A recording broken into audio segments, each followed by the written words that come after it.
दान्तिकम् देहं श्रीगुरुः श्रीयुतापदकमलं श्रीगुरुन् वैष्णवांश्च श्रीरूपं साग्रजातं सहगण रघुनाथान्वितं तं सजीवं साद्वैतं सावधूतं परिजनसहितं कृष्ण चैतन्य देवं श्री राधा कृष्ण पादान् सहगण ललिता श्री विशाखान्विताश्च हे कृष्णा करुणा सिंधु दीनबन्धो जगत्पते गोपेश गोपिका कांत राधा कांत नमोस्तुते तप्त कांचन गौरांगी राधे वृंदावनेश्वरी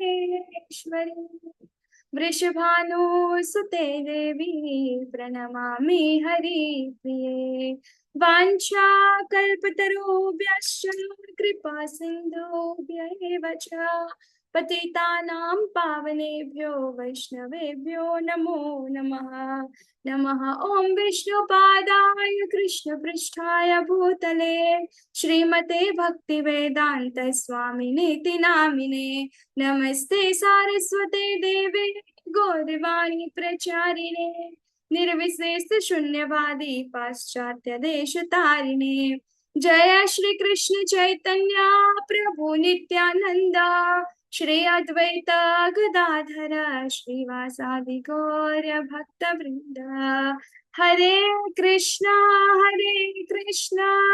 कृष्णा कृष्णा हरे हरे हरे राम राम राम राम हरे हरे हरे कृष्णा हरे कृष्ण। हरे कृष्ण माताजी, दंडवत प्रणाम। हरे कृष्णा मोहन सिंह प्रभुजी સાથે પ્રણામ।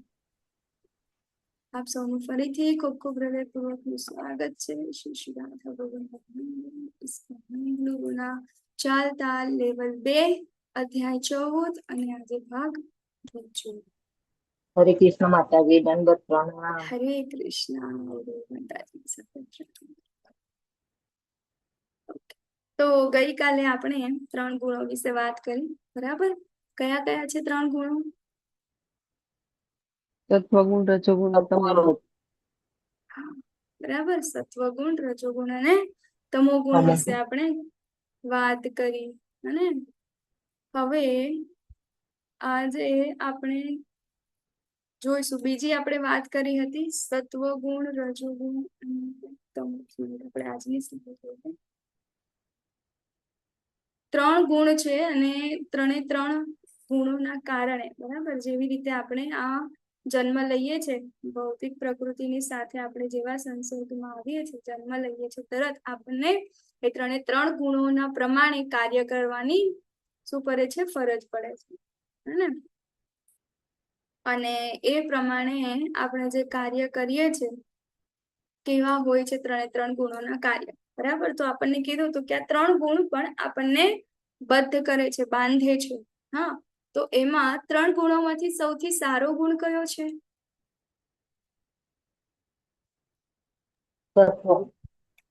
હા, સત્વગુણ। સત્વગુણ સારો છે, બરાબર? હા, બાંધે તો બધા ગુણ જ છે। શુદ્ધ બાંધે સત્વગુણ, શુદ્ધ સત્વગુણ સારો છે। સત્વગુણ પણ આપણને બાંધે છે કે સોનાની સાંકળ છે। હા, બરાબર। અત્યારે મારો બીજો ક્વેશ્ચન એ જ હતું કે પરંતુ 3 ગુણના અંદર સારો તો સત્વગુણ છે, બરાબર? 3 ગુણોના કમ્પેરિઝન આપણે કરીએ તો એના અંદર સત્વગુણ છે એ કેવો છે? સારો છે, કે જેના દ્વારા સત્વગુણમાં રહીને જ આપણને જ્ઞાનની પ્રાપ્તિ થઈ શકે।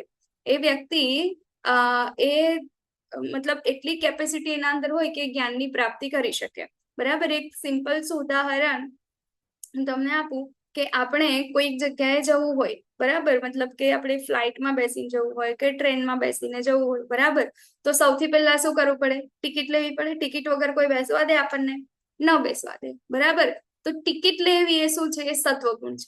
પરંતુ શું ટિકિટ લઈ અને ત્યાં સ્ટેશન પર બેસી રહીશું તો આપણને આગળ જવા મળશે આપણું જે ગંતવ્ય સ્થાન છે ત્યાં? નહીં જવા મળે, બરાબર. એટલે મોક્ષની પ્રાપ્તિ કે ભગવત પ્રાપ્તિ આપણને માત્ર ને માત્ર સત્વ ગુણ દ્વારા મળશે નહીં, અને એના માટે આપણે શુદ્ધ સત્વ ગુણમાં આગળ વધવું પડશે, બરાબર. એના વિશેની ચર્ચાઓ આજે આપણે કરીશું. અને 3 ગુણો છે, માતાજીએ કીધું એમ સોનાની સાકર છે એ સત્વ ગુણ છે, ચાંદીની સાકર છે એ રજો ગુણ છે, અને તમો ગુણ છે તો લોખંડની સાકર છે. તો 3 ગુણ શું કરે છે, આપણને આ જે ભૌતિક પ્રકૃતિ છે, ભૌતિક જગત છે, એના અંદર બાંધીને રાખે છે, બરાબર. અને એ પ્રમાણે આપણા અલગ અલગ જન્મ થાય છે, બરાબર. તો એક ચોક્કસ ગુણ દ્વારા પ્રભાવિત. હવે આજે આપણે જોઈશું, બરાબર. ગઈકાલે આપણે 12 શ્લોક સુધી જોઈશું. આજે હવે જોઈએ આપણે કે એ વ્યક્તિ જે છે, જે તે ગુણના અંદર જે કાર્ય કરે છે એના ફળ શું હોય છે, બરાબર. અને એના પછી એના પરિણામો, અને એના પછી એ મુક્તિ તરફ કેવી રીતે એને આગળ આપણે, અને બીજું કે કેવી રીતે 3 ગુણમાં જે વ્યક્તિ કાર્ય કરે છે એની ગતિ કયા લોકમાં થાય છે, બરાબર. મૃત્યુ સમયે એ લોકો ક્યાં જાય છે એની વાત કરીશું, અને એના પછી એમાંથી આપણે મુક્ત કેવી રીતે થવાનું છે એની પણ ચર્ચાઓ કરીશું. ઓકે, તો હવે આપણે જોઈએ આગળ. ભગવાન કહે છે કે જ્યારે કોઈ મનુષ્ય સત્વ ગુણમાં મૃત્યુ પામે છે ત્યારે તેને મહર્ષિઓના ઉચ્ચતર વિશુદ્ધ લોકોની પ્રાપ્તિ થાય છે, બરાબર. શું કહે છે અહીંયા આગળ? સત્વ ગુણના અંદર મૃત્યુ પામે તો કયા લોકની પ્રાપ્તિ થાય છે? ઉચ્ચતર લોક. હવે આપણે આખું જે બ્રહ્માંડનું સર્જન છે એ આપણે બધું જોયા હતા, બરાબર. ટોટલ કેટલા લોક આવેલા છે આપણા આ બ્રહ્માંડમાં?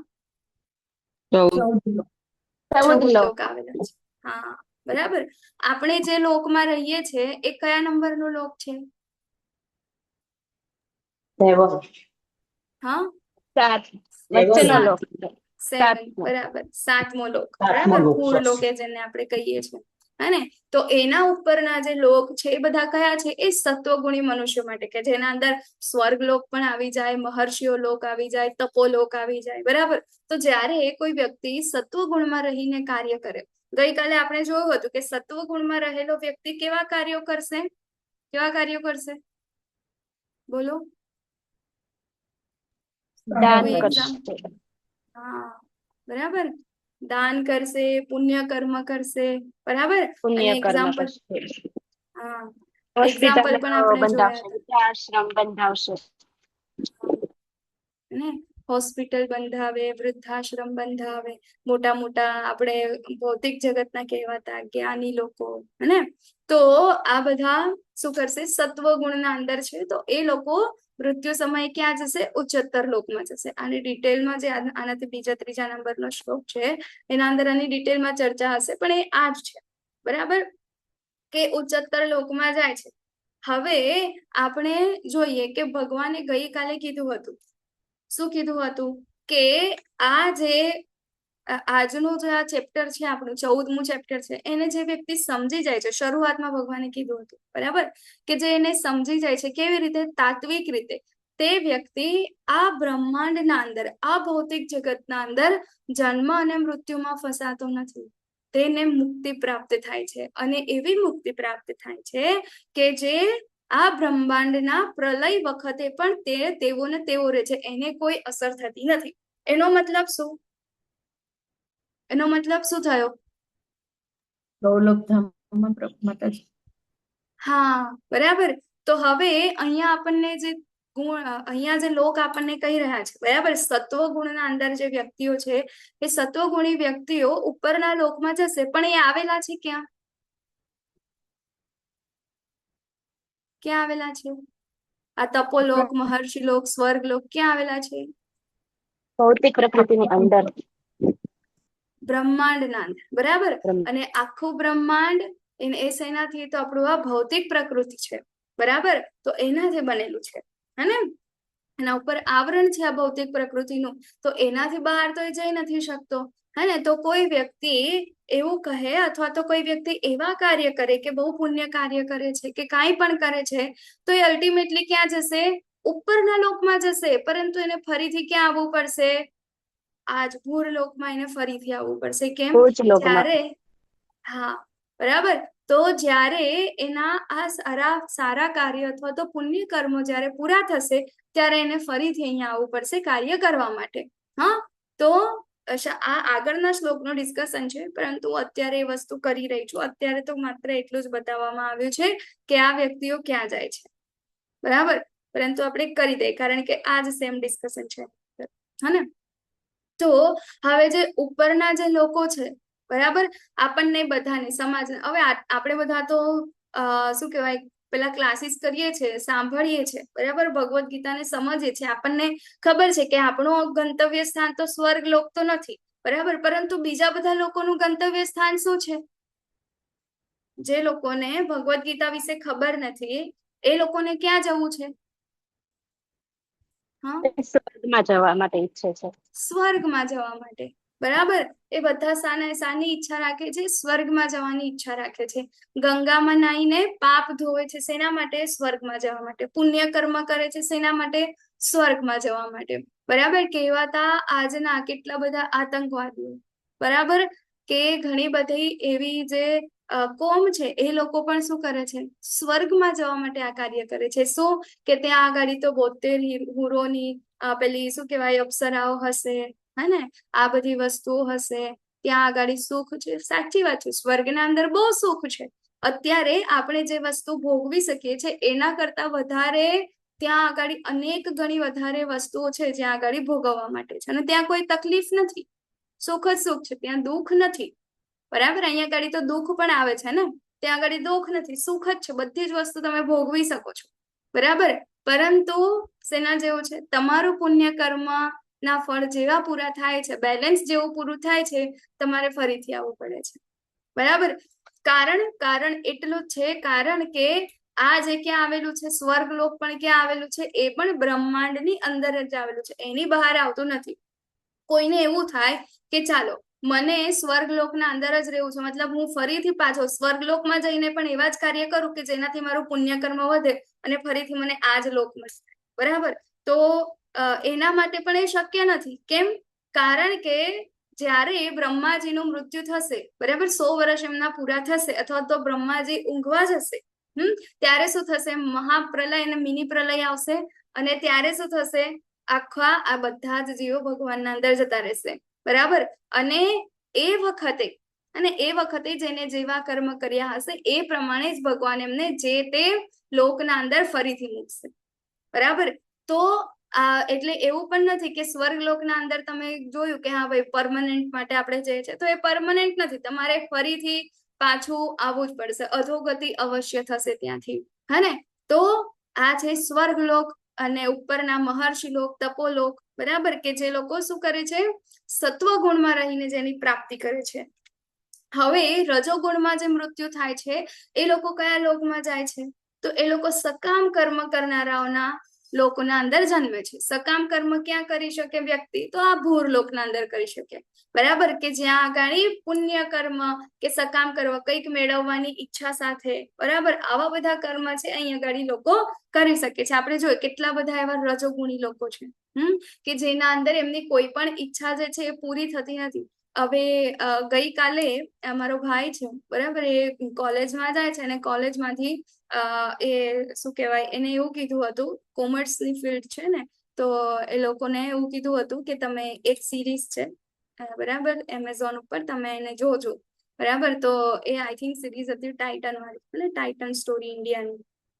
તો એ જોતો હતો, તો એમાં સૌથી પહેલા જે વ્યક્તિ છે, બરાબર, તો એને સૌથી પહેલા એવું થયું કે એક કંપનીમાંથી બીજી કંપનીમાં, અને ત્યાં પછી એક વસ્તુથી બીજી વસ્તુ બનાવવાની ઈચ્છા થઈ, ઘડિયાળ બનાવવાની ઈચ્છા થઈ, કે ના મારે ઇન્ડિયા મેડ, બરાબર, ઇન્ડિયન લોકો દ્વારા જ બનાવવી છે, એના માટે બહુ મહેનત કરે છે, એટલીસ્ટ 15 વર્ષ જેવા નીકળી જાય છે, બરાબર. પછી કે હવે મારે આનાથી વધારે ડિઝાઇન્સ બનાવવી છે, બરાબર, ડિઝાઇન્સ બનાવે છે.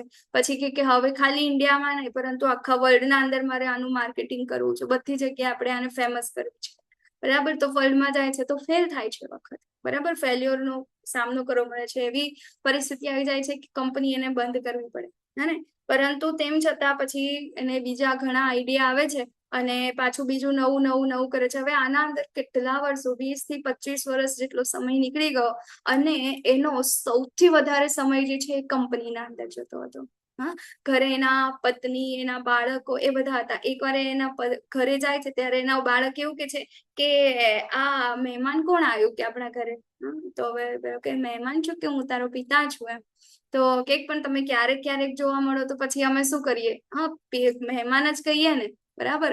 તો એ વ્યક્તિઓ જે છે એ મતલબ આપણો અલ્ટિમેટ બિઝનેસ જે છે, મનુષ્ય જીવન, આપણને બુદ્ધિ બહુ સારી છે બરાબર, પરંતુ એને વાપરી શેમાં રહ્યા છે કે હજી કાંઈક વધારે, હજી કાંઈક વધારે, હજી કાંઈક વધારે, બરાબર. તો આવી રીતે શું થાય છે, એમનું આખું જીવન વ્યતીત થઈ જાય છે. ઇવન એક વ્યક્તિના તો શું કહેવાય, એના પિતા પણ એક્સપાયર થઈ જાય છે, બરાબર. તો ઘણી બધી વસ્તુ એવી છે કે જ્યાં આગળ ના તો એ લોકો પોતાનું સોશિયલ લાઈફ એન્જોય કરી શકે છે, ના તો એ લોકોની બીજી લાઈફ એન્જોય કરી શકે છે, ને ના તો એ પોતે ખુશ રહી શકે. કારણ શું છે, ઈચ્છાઓ એની વધતી જાય છે. હવે હું શું કરું બીજું, હવે આના માટે શું કરું, હવે આના માટે શું કરું, હવે આના માટે શું કરું. શાંતિ નામની કોઈ વસ્તુ જ નથી, બરાબર.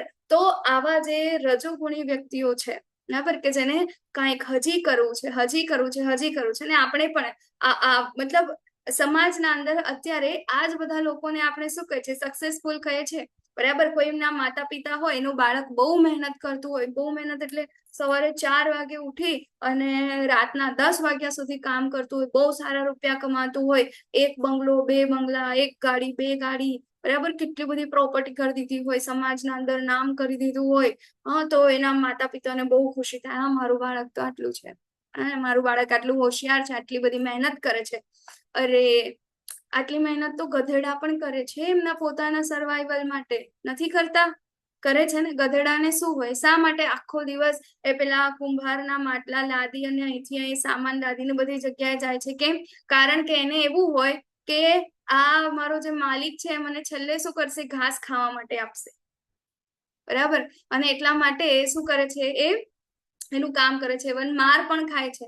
પરંતુ એ ગધેડાને એ નથી ખબર કે ઘાસ તો ફ્રીમાં અવેલેબલ છે, એના માલિક પાસે કામ નહીં કરે તો પણ એને ઘાસ તો ખાવા મળવાની જ છે, બરાબર. તો આપણું જે આ મનુષ્ય જીવન છે, એનો ઉદ્દેશ્ય એક જ છે કે આપણે આ જીવન જરૂરિયાતની જેટલી વસ્તુઓ છે એને યુઝ કરી, આ શરીરનો ઉપયોગ કરીને આપણે ભગવત ધામ પાછું જવાનું છે. માત્ર સિમ્પલ આટલો અમથો ઉદ્દેશ્ય છે, અને એ ઉદ્દેશ્યને આપણે ભૂલી અને આ ભૌતિક પ્રકૃતિના 3 ગુણોના અંડરમાં આવી, બરાબર.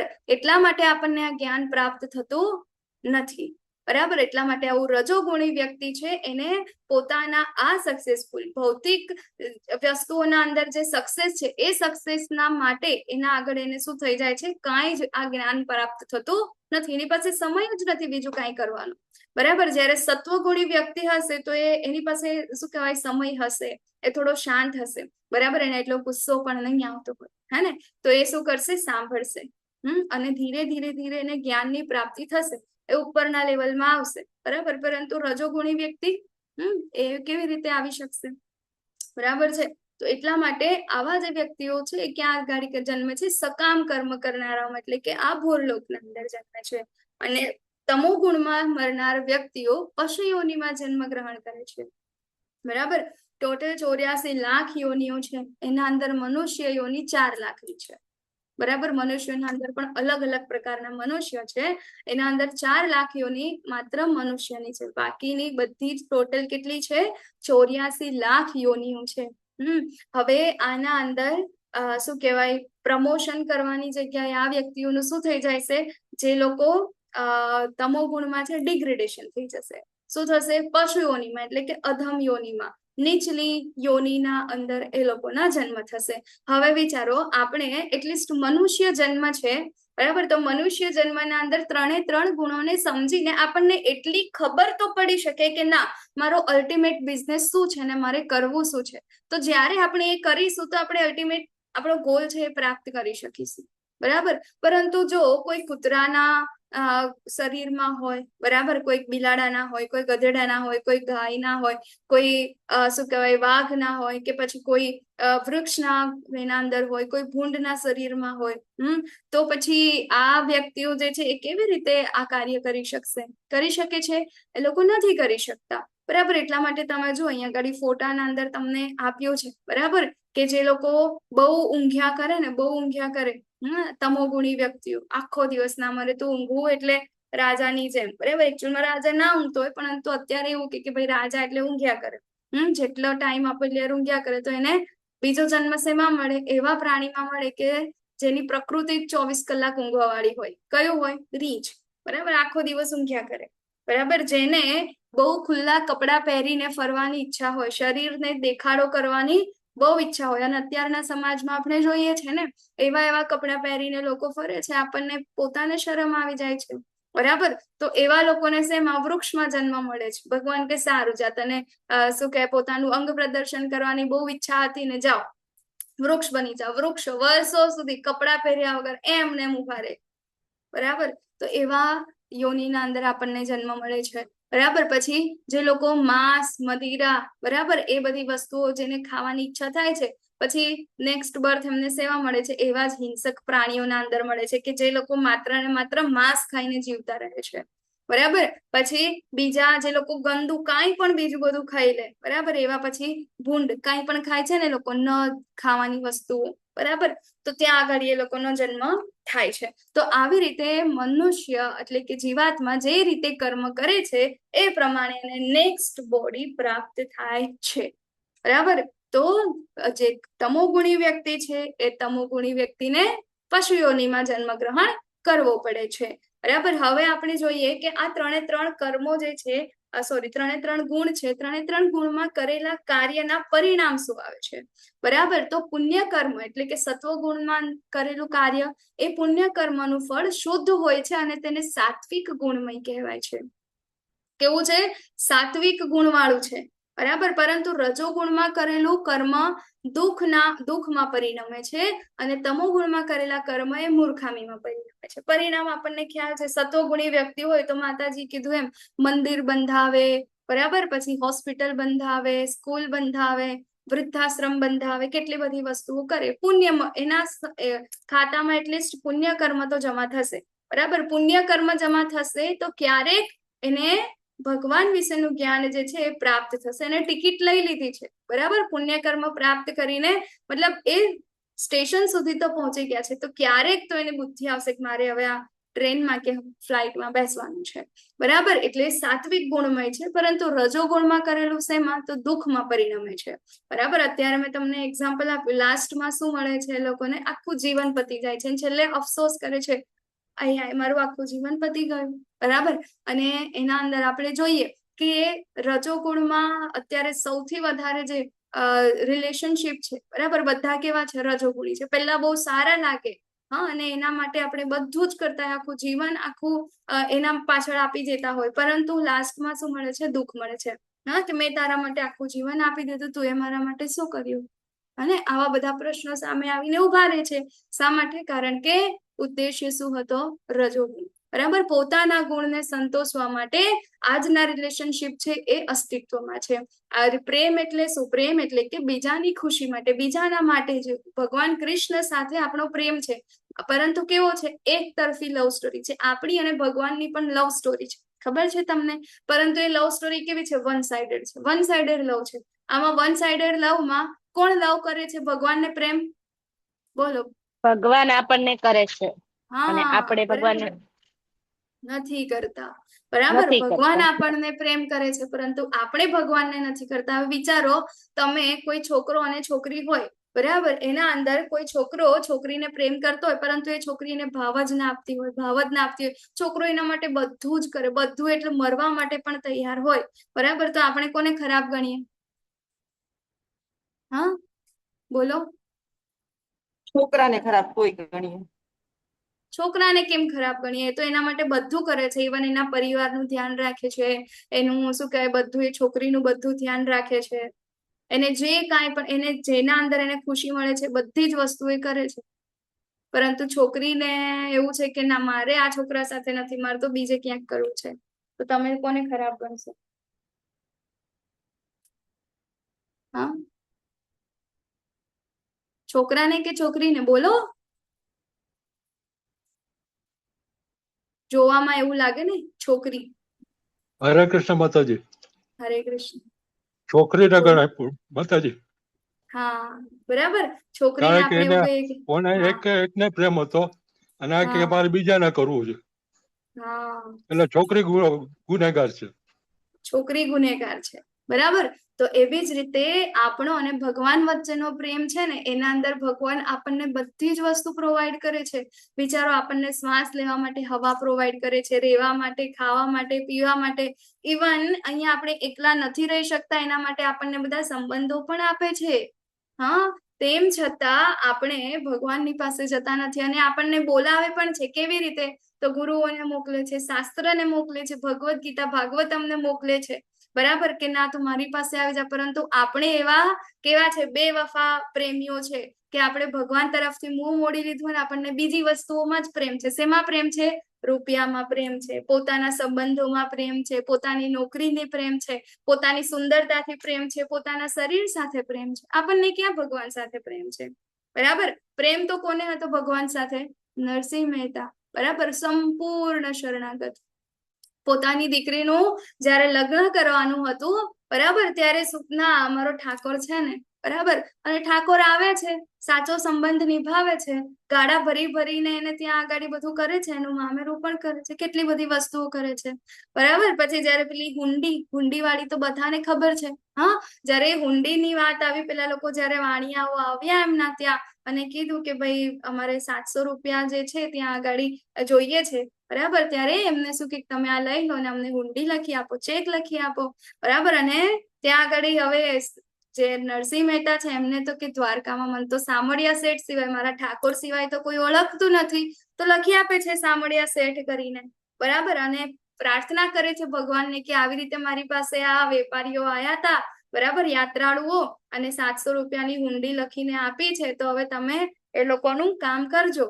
બરાબર. અને ભગવાન પણ કેટલા ખુશ થઈને વાણિયાનો વેશ ધરીને એ હુંડીનો સ્વીકાર કરે છે, અને બદલામાં શું સંદેશો શું આપે છે કે નરસિંહ મહેતાને કહેજો કે આવા કાર્યો ફરીથી કરતા રહે, મને આમાં બહુ ખુશી મળે છે. બરાબર. તો ભગવાન કેવા છે આપણા? આપણને હંમેશા બોલાવે છે. એમને બહુ ખુશી થાય છે જ્યારે આપણે એમના શરણાગત થઈએ છીએ, આપણે જ્યારે એમના ઉપર ડિપેન્ડન્ટ થઈ જઈએ, જ્યારે આપણે એમને પ્રેમ કરીએ. બરાબર. પરંતુ અહીંયા આગળ આપણે જોઈએ શા માટે આપણે આવા છે? કારણ કે આ ભૌતિક જગતના અંદર આપણે આ 3 ગુણોથી કેવા છે? બદ્ધ થઈ ગયા છીએ. બરાબર. તો આવું રજોગુણમાં કરેલું કાર્ય જે છે એ દુઃખમાં પરિણમે છે, અને તમો ગુણમાં કરેલું કાર્ય તો મૂર્ખામીમાં છે. બરાબર. વ્યસન કરવા માટે આપણે એને ના પાડીએ, પરંતુ એ વ્યક્તિ વ્યસન કર્યા જ કરે, એને નથી ખબર પડતી. તો શું થાય છે? લાસ્ટમાં લીવર ફેલ્યોર થઈ જાય, લંગ ફેલ્યોર થઈ જાય, અને લાસ્ટમાં શું થાય છે? અડધી ઉંમરે, ઓછી ઉંમરે મૃત્યુ થઈ જાય છે. જે લોકો ઊંઘ્યા જ કરે છે, એ લોકોને નથી ભૌતિક જગતમાં સક્સેસફુલ થતા કે નથી આધ્યાત્મિક જગતમાં સક્સેસફુલ થતા. બરાબર. જે લોકો વધુ પડતું ખાયા કરે છે, ગમે તેવું ગંદુ ખાયા કરે છે, એ લોકો પણ આવા ને આવા જ રહે છે. બરાબર. બહુ ગુસ્સો આવે છે, ચીડચીડા થઈ જાય છે. તો આવા જે કાર્ય જે છે તમોગુણી કાર્ય, એ કેમાં? મૂર્ખામીમાં પરિણમે છે. બરાબર. તો હવે સત્વગુણથી વાસ્તવિક જ્ઞાનનો વિકાસ થાય છે. આપણે જોયું એમ. બરાબર. એક જ વ્યક્તિ છે, પરંતુ 3 વ્યક્તિ, ગઈકાલે આપણે જોયું હતું કે 3 ગુણ જે છે એક જ વ્યક્તિના અંદર કેવી રીતે આગળ આવી અને એ કાર્ય કરાવે છે. બરાબર. એક જ વ્યક્તિ એક જ ગુણના અંદર સ્થિત નથી થઈ શકતા, હે ને? તો ક્યારેક સત્વગુણ, રજોગુણ, તમોગુણ એ બધા શું થાય છે? આગળ આવી શકે છે. તો સત્વગુણથી શું થાય છે? વાસ્તવિક જ્ઞાનનો વિકાસ થાય છે. તો આપણે જે દિવસે આપણને કોઈકે આ ભગવદ્ ગીતાની લિંક આપી, બરાબર, કોઈકે આપણને કીધું કે ના તમે આ ક્લાસના અંદર જોડાઓ, બહુ સારું ભગવદ્ ગીતાનું જ્ઞાન પ્રાપ્ત થાય છે, હા, ત્યારે એ વખતે, બરાબર, તો એ વખતે શું હતું? સત્વગુણ આપણા અંદર જે સંચિત સારા કર્મો હતા, પુણ્ય કર્મો હતા, એના કર્મના ફળ રૂપે આપણને શું થયું? એ ત્યાંથી એ ભગવાનની કૃપા પ્રાપ્ત થઈ. બરાબર. અને વાસ્તવિક જ્ઞાનનો વિકાસ થયો. હવે આપણે ભગવદ્ ગીતા કેટલા બધા લોકો રજીસ્ટ્રેશન કરાવે છે, કેટલા લોકો લેવલ 2 સુધી આવે છે, લેવલ 2 શું, કેટલા લોકો લેવલ 1 પૂરું કરે છે. બરાબર. શા માટે? તો જે લોકો રજોગુણ અને તમોગુણમાં હોય છે, એ લોકો આટલું આગળ ન આવી શકે. બરાબર. એના માટે શું જોઈએ? સૌથી વધારે સત્વગુણ જોઈએ. બરાબર. ત્યારે શું થાય છે? એનો વાસ્તવિક જ્ઞાનનો વિકાસ થાય છે, નહીં તો અડધેથી અટકી જતા રહેશે. બરાબર. રજોગુણથી લોભ ઉત્પન્ન થાય છે, અને તમોગુણમાંથી પ્રમાદ, મોહ તથા અજ્ઞાન ઉત્પન્ન થાય છે. બરાબર. તો આપણે અહીંયા આગળ જોયું કે સત્વગુણ, રજોગુણ અને તમોગુણ. બરાબર. સત્વગુણમાંથી કૃષ્ણ ભાવનામૃત સમાજને સાત્વિક ગુણ વિકસાવવામાં મદદ કરે છે. આપણે બધા સમજી શકીએ છીએ હું કોણ છું, કૃષ્ણ કોણ છે, બરાબર, ભગવાન કોણ છે અને મારો સંબંધ શું છે, એ સમજવા માટે પણ શું જોઈએ, સત્વગુણ જોઈએ. બરાબર, તો આપણા ઉપર કૃપા થશે, તો આપણે બેસી રહીશું. નહીં તો રજોગુણ ને તમોગુણી વ્યક્તિ તો 1 કલાક બેસી જ ન શકે. બરાબર, તો શું થશે, એના પછી આપણને જ્યારે આ માહિતી આપણે પ્રાપ્ત કરીશું, આ જ્ઞાન પ્રાપ્ત કરીશું, ત્યારે શું થશે, અલ્ટિમેટલી સુખ, શાંતિ અને સમૃદ્ધિ આપણને પ્રાપ્ત થાય છે. એટલે સત્વગુણ સારો છે. બરાબર, તો આપણે જો અત્યારે પણ સૌથી વધારે આપણે રજોગુણ અને તમોગુણમાં છે, આપણે દિવસનો ઘણો ઓછો ભાગ છે જે સત્વગુણના અંદર વિતાવીએ છીએ. તો આપણે ટ્રાય કરવું જોઈએ કે આપણે સત્વગુણના અંદર આવીએ, રજોગુણ અને તમોગુણને હરાવીને. બરાબર, સત્વગુણના અંદર વધારે રહીશું તો આપણે વધારે શુદ્ધ સત્વના અંદર જઈ શકીશું. બરાબર, 3 ગુણોથી ઉપર. બરાબર, અને એ ગુણના અંદર 3 ગુણોથી ઉપર કયું કાર્ય આવે છે, આપણું કૃષ્ણ ભાવના યુક્ત કાર્ય.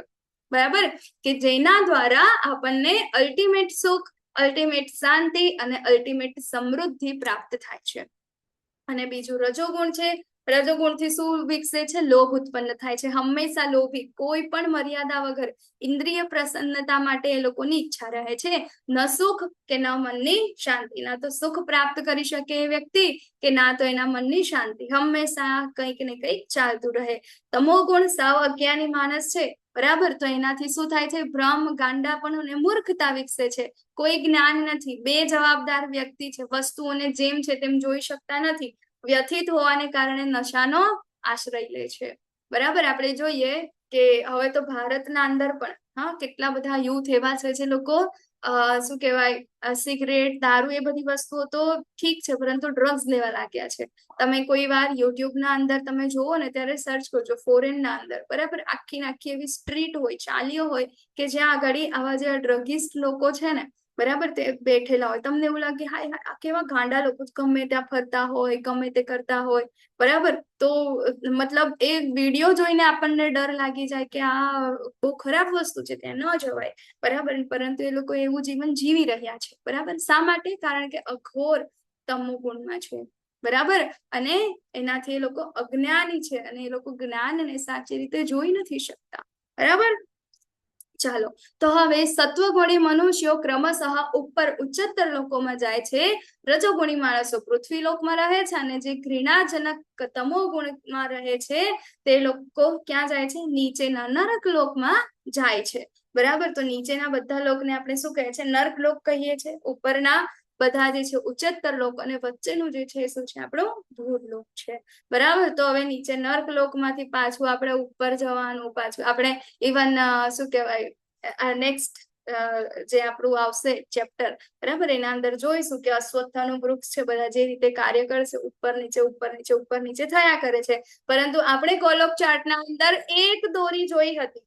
બરાબર, જોઈ હતી કોઈએ, કોને જોઈ છે, ગોલોક ચાર્ટના અંદર એક દોરડી જોઈ હતી આપણે. હા માતાજી, હરે શું હતી? કૃષ્ણ હરે કૃષ્ણ કૃષ્ણ કૃષ્ણ કૃષ્ણ કૃષ્ણ કૃષ્ણ હરે હરે હરે હરે હરે રામ રામ હરે રામ રામ રામ રામ હરે હરે હરે. હરે હરે બરાબર, કૃષ્ણ આ મહામંત્ર. દોરડી પકડીને આપણે આ બ્રહ્માંડની બહાર નથી ઉચ્ચતર લોકમાં જવાનું, નથી નીચલા લોકમાં જવાનું, નર્ક લોકમાં, કે નથી આ સકામ કર્મ કરવા વાળા લોકમાં. બરાબર, એનાથી આ બ્રહ્માંડથી બહાર. બ્રહ્માંડ એટલે શું, બ્રહ્માજીનું અંડું, બ્રહ્માજીનું ઈંડું. બરાબર, કે જેના અંદર અંધકાર છે, એ અંધકાર હોવાના કારણે ભગવાને આપણને સૂર્ય અને ચંદ્ર જેવી ફેસિલિટી આપી છે.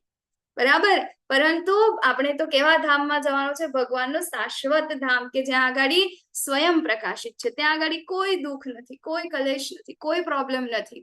બરાબર, ત્યાં આગળ કોઈ જન્મ, મૃત્યુ, જરા, વ્યાધિ, ચાર જે આપણી વાસ્તવિક સમસ્યાઓ છે એનો પણ ત્યાં આગળ કોઈ પેલો છે જ નહીં, કોઈ પ્રોબ્લેમ નથી, ત્યાં કોઈ સમસ્યા જ નથી. ત્યાં જન્મ નથી, ત્યાં મૃત્યુ નથી. બરાબર, મૃત્યુ થવાનું જ નથી, જન્મ ક્યાંથી થવાનું છે. બરાબર, આપણે બધા કેવા આપણા પોતાના મૂળ સ્વરૂપમાં હોઈશું. બરાબર, મૂળ સ્વરૂપ આપણું કયું છે, સત્ય ચિત્ત આનંદ જીવાત્મા. બરાબર, તો આ જીવાત્મા ત્યાં આગળ ભગવાનની સેવા કરશે, જ્યારે અહીંયા આગળ આપણે વિકૃત રીતે અહીંયા રહી રહ્યા છે. બરાબર, તો એનો આશરો લઈને આપણે ઉપર જઈ શકીએ છીએ. પરંતુ જો આ 3 ગુણોના અંદર કાર્ય કરીશું તો શું થશે? આવી જ રીતે આપણે અલગ અલગ લોકના અંદર પરિભ્રમણ કરતા રહીશું. બરાબર, એવું થઈ ગયું કે બ્રહ્માંડના અંદર એકવાર આયા પછી પાસ લઈ લીધો આપણે હોય ને બસના અંદર ફ્રી પાસ હોય, બરાબર, પેસેન્જર પાસ હોય, પછી સ્ટુડન્ટ પાસ હોય, જેટલું ફરવું હોય આખા મહિનામાં આખા વર્ષમાં તમે ફરો, જ્યાં ફરવું હોય ત્યાં ફરો, બરાબર. તો એક વાર જો આ ભૌતિક જગતના અંદર કોઈ આવી જાય અને આ 3 ગુણોને ના શીખે તો શું થાય છે? પછી એને પાસ મળી જાય, ક્યારેક ઉપર જાય, ક્યારેક નીચે આવે, ક્યારેક વચ્ચે રહે, ઉપર નીચે વચ્ચે બધી જગ્યાએ આવું થતું રહે, બરાબર. પરંતુ આપણે પાસ નથી જોઈતો, આપણે તો એ બસમાં જ નથી બેસવું, આપણે તો એનાથી બહાર જવું છે. હવે આ જે ચેપ્ટર છે ભગવાને કીધું આપણને કે તાત્વિક રીતે જે સમજે છે, બરાબર. તો હવે સમજવાની વસ્તુ ભગવાને આપણને કહી છે, તો આ સમજવાનું કાર્ય કોણ કરી શકે? માત્ર ને માત્ર મનુષ્ય કરી શકે, બરાબર. કોઈ એવું ના કહી શકે કે જો આ તો 3 ગુણો છે ભૌતિક પ્રકૃતિના, તો આપણે ભૌતિક જગતના અંદર આવીએ છીએ તો એ પ્રમાણે આપણે તો કાર્ય કરવું જ પડે, બરાબર. એના અંદર મારો તો કોઈ વાંક જ નથી ને આગળ આવશે, બરાબર. કે આપણે જે કાંઈ પણ કરીએ છીએ તો એના અંદર એક કરતા કોણ છે? ભૌતિક પ્રકૃતિ પણ છે જે કરતા છે, જે આપણને આવી રીતે કાર્ય કરાવે છે, બરાબર. તો મારો શું વાંક? પરંતુ ભગવદ્ ગીતા અને ભાગવતમ આપણા આચાર્યો આપણને શીખવે છે કે આપણે આપણી બુદ્ધિનો ઉપયોગ કરીને આનાથી દૂર થઈ શકીએ, બરાબર. 3 ગુણોથી ઉપર ઉઠવું, હે ને? તો કેવી રીતે ઉઠી શકાય છે? કે જ્યારે કોઈ મનુષ્ય સારી રીતે જાણી લે છે કે સર્વ કાર્યોમાં પ્રકૃતિના 3 ગુણો સિવાય અન્ય કોઈ કરતા નથી, તથા તે પરમેશ્વરને જાણી લે છે કે જેઓ આ 3 ગુણોથી પરે છે ત્યારે તે મારા દિવ્ય સ્વભાવને પ્રાપ્ત કરે છે. હરિ બોલ, બરાબર. શું કહે છે ભગવાન? કે આપણે જયારે આ 3 ગુણોને સમજી લે, ઓકે, આ 3 ગુણ ક્યાંથી આવે છે? માયાદેવી પાસેથી. ભગવાનની ભૌતિક પ્રકૃતિ છે, એના 3 ગુણો છે, આપણે એમના એરિયામાં આવ્યા છે એટલા માટે એનાથી આપણે બદ્ધ છે. પરંતુ આ માયાદેવી છે કોની સેવા કરી રહી છે? ભગવાન શ્રી કૃષ્ણની સેવા કરી રહી છે, બરાબર. તો હવે આપણે એના માલિકના શરણાગત થઈ જઈશું તો પછી એની જે આ સેવિકા છે એને કોનું માનવું પડશે? કૃષ્ણનું માનવું પડશે, એના માલિકનું માનવું પડશે, કે પછી એના પોતાના નિયમો આપણા ઉપર ચલાવશે? બોલો, શું કરશે? આમાં આ સેવિકા શું કરશે? માલિકનું માનશે, ભગવાન કૃષ્ણ, બરાબર. એના માલિકનું સાંભળશે. માલિક કોણ છે? પૂર્ણ પુરુષોત્તમ પરમેશ્વર ભગવાન શ્રી કૃષ્ણ છે, એમના શરણાગત થઈ જઈશું. ભગવાન કે છે અહમ ભક્ત પરાધીનો, બરાબર. આપણે ભગવાનને પ્રાર્થના કરીશું ને કે હે ભગવાન, હું આ 3 ગુણોના અંદર બદ્ધ છું, મારું મન લાગતું નથી તમારી ભક્તિ કરવામાં, બરાબર. ત્યારે ભગવાન શું કરશે? માયાદેવીને ઓર્ડર આપશે, બરાબર, કે ના, તમારે હવે આની પાસે જવાનું નથી, બરાબર. અને જ્યારે ઇવન ભક્તિની સુંદરતા જે છે, જ્યારે ભગવાનની આપણે આ કાર્ય કરીએ છીએ ત્યાં આગળ માયાદેવી કઈ કરી શકતા નથી. હા, આ એમના પાસાઓ ફેંકે છે, બરાબર. માળા કરતી વખતે આપણને કરોડો મિલિયન્સ પ્રકારના વિચારો આવે, માળામાં અંદર ભગવાનનું નામ સંભળાતું નથી, બરાબર. માળા કરતી વખતે જ આપણને ઇમ્પોર્ટન્ટ કામ યાદ આવે. 4 કલાક સુધી એમને બેઠા હોય, સૂતા હોય, ટીવી જોતા હોય, મોબાઈલ જોતા હોય તો એ કામ યાદ ના આવે. પણ જેવી માળા હાથમાં પકડીશું આપણને ઇમ્પોર્ટન્ટ કામ યાદ, આ તો મારે કરવું જ પડશે. માળા એક બાજુ ને એક બાજુ એ કામ કરીશું આપણે, બરાબર. તો આ શું છે? માયાદેવી છે, હંમેશા શું કરશે? એમના અસ્ત્રો શસ્ત્રો એ બધું આપણી આગળ નાખશે. શું કરશે? હવે માયાદેવી પણ શું કરી રહ્યા છે? એ પણ એમની સેવા કરી રહ્યા છે. એ જોવે છે કે હા, આ ભગવાનની ભક્તિ કરી રહ્યા છે, એને ભગવત ધામ મોકલવાનું છે, પરંતુ ભગવત ધામ જવા માટે આ લાયક છે કે નહીં?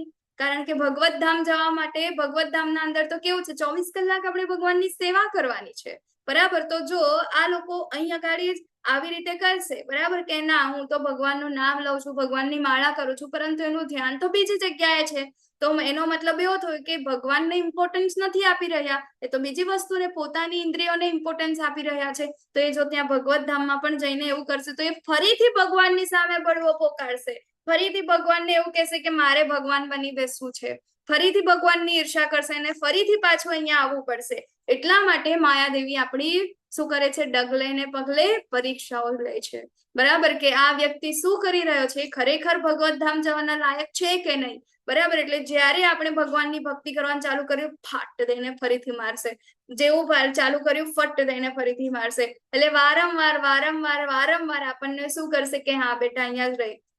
સવારમાં ઉઠવું હશે 4 વાગે બરાબર એવું માઇન્ડ આપણને કહેશે કે ના આ જ બેડ જે છે, આ ચાદર તારી જે છે એ જ તારી દુનિયા છે, તો સુઈ જા. આના અંદર જેટલી સુખ અને શાંતિનો અનુભવ છે ને, દુનિયામાં કોઈ જગ્યા આવી સુખ અને શાંતિનો અનુભવ છે અનુભવ નથી. એવું આપણને ચિલ્લાઈને આપણું ઓસીકું, આપણું બેડ, આપણી રજા એ આપણને બોલે છે ને, બરાબર, કે સુઈ જા, હજી 5 મિનિટ સુઈ જા, 5 મિનિટ સુઈ જા, 5 મિનિટ સુઈ જા.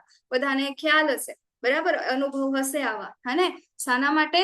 કારણ કે આ માયાદેવી છે, બરાબર. માયાદેવી આપણને એ કાર્ય તરફ આગળ જવા માટે શું કરે છે? રોકી રહ્યા છે. શા માટે? આપણી પરીક્ષા લઈ રહ્યા છે કે આ લાયક છે કે નહીં. પરંતુ જે વ્યક્તિ આ સમજી જશે કે આ બધું કાર્ય કોણ કરે છે, આ તો ભૌતિક પ્રકૃતિ છે, માયાદેવી છે, એમના કારણે, આ 3 ગુણોના કારણે થાય છે.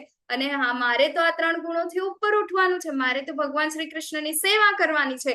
શું કરશે? ભલે ને ચાદર બૂમો પાડતી હોય, તકિયો બૂમો પાડતો હોય, કે પછી તમારો બેડ બૂમો પાડતો હોય, તેમ છતાં ના, મારે મંગળા આરતીમાં જવાનું છે, નહીં તો પછી આજની મંગળા આરતીની અટેન્ડન્સ મારી કાઉન્ટ નહીં થાય. નારાયણી માતાજી છે, આજે જોઈ લેશે કે હું પ્રેઝન્ટ નથી રહ્યો, બરાબર. આજે હું જપા સેશનમાં નતા ગયા ત્યાં, હે ને?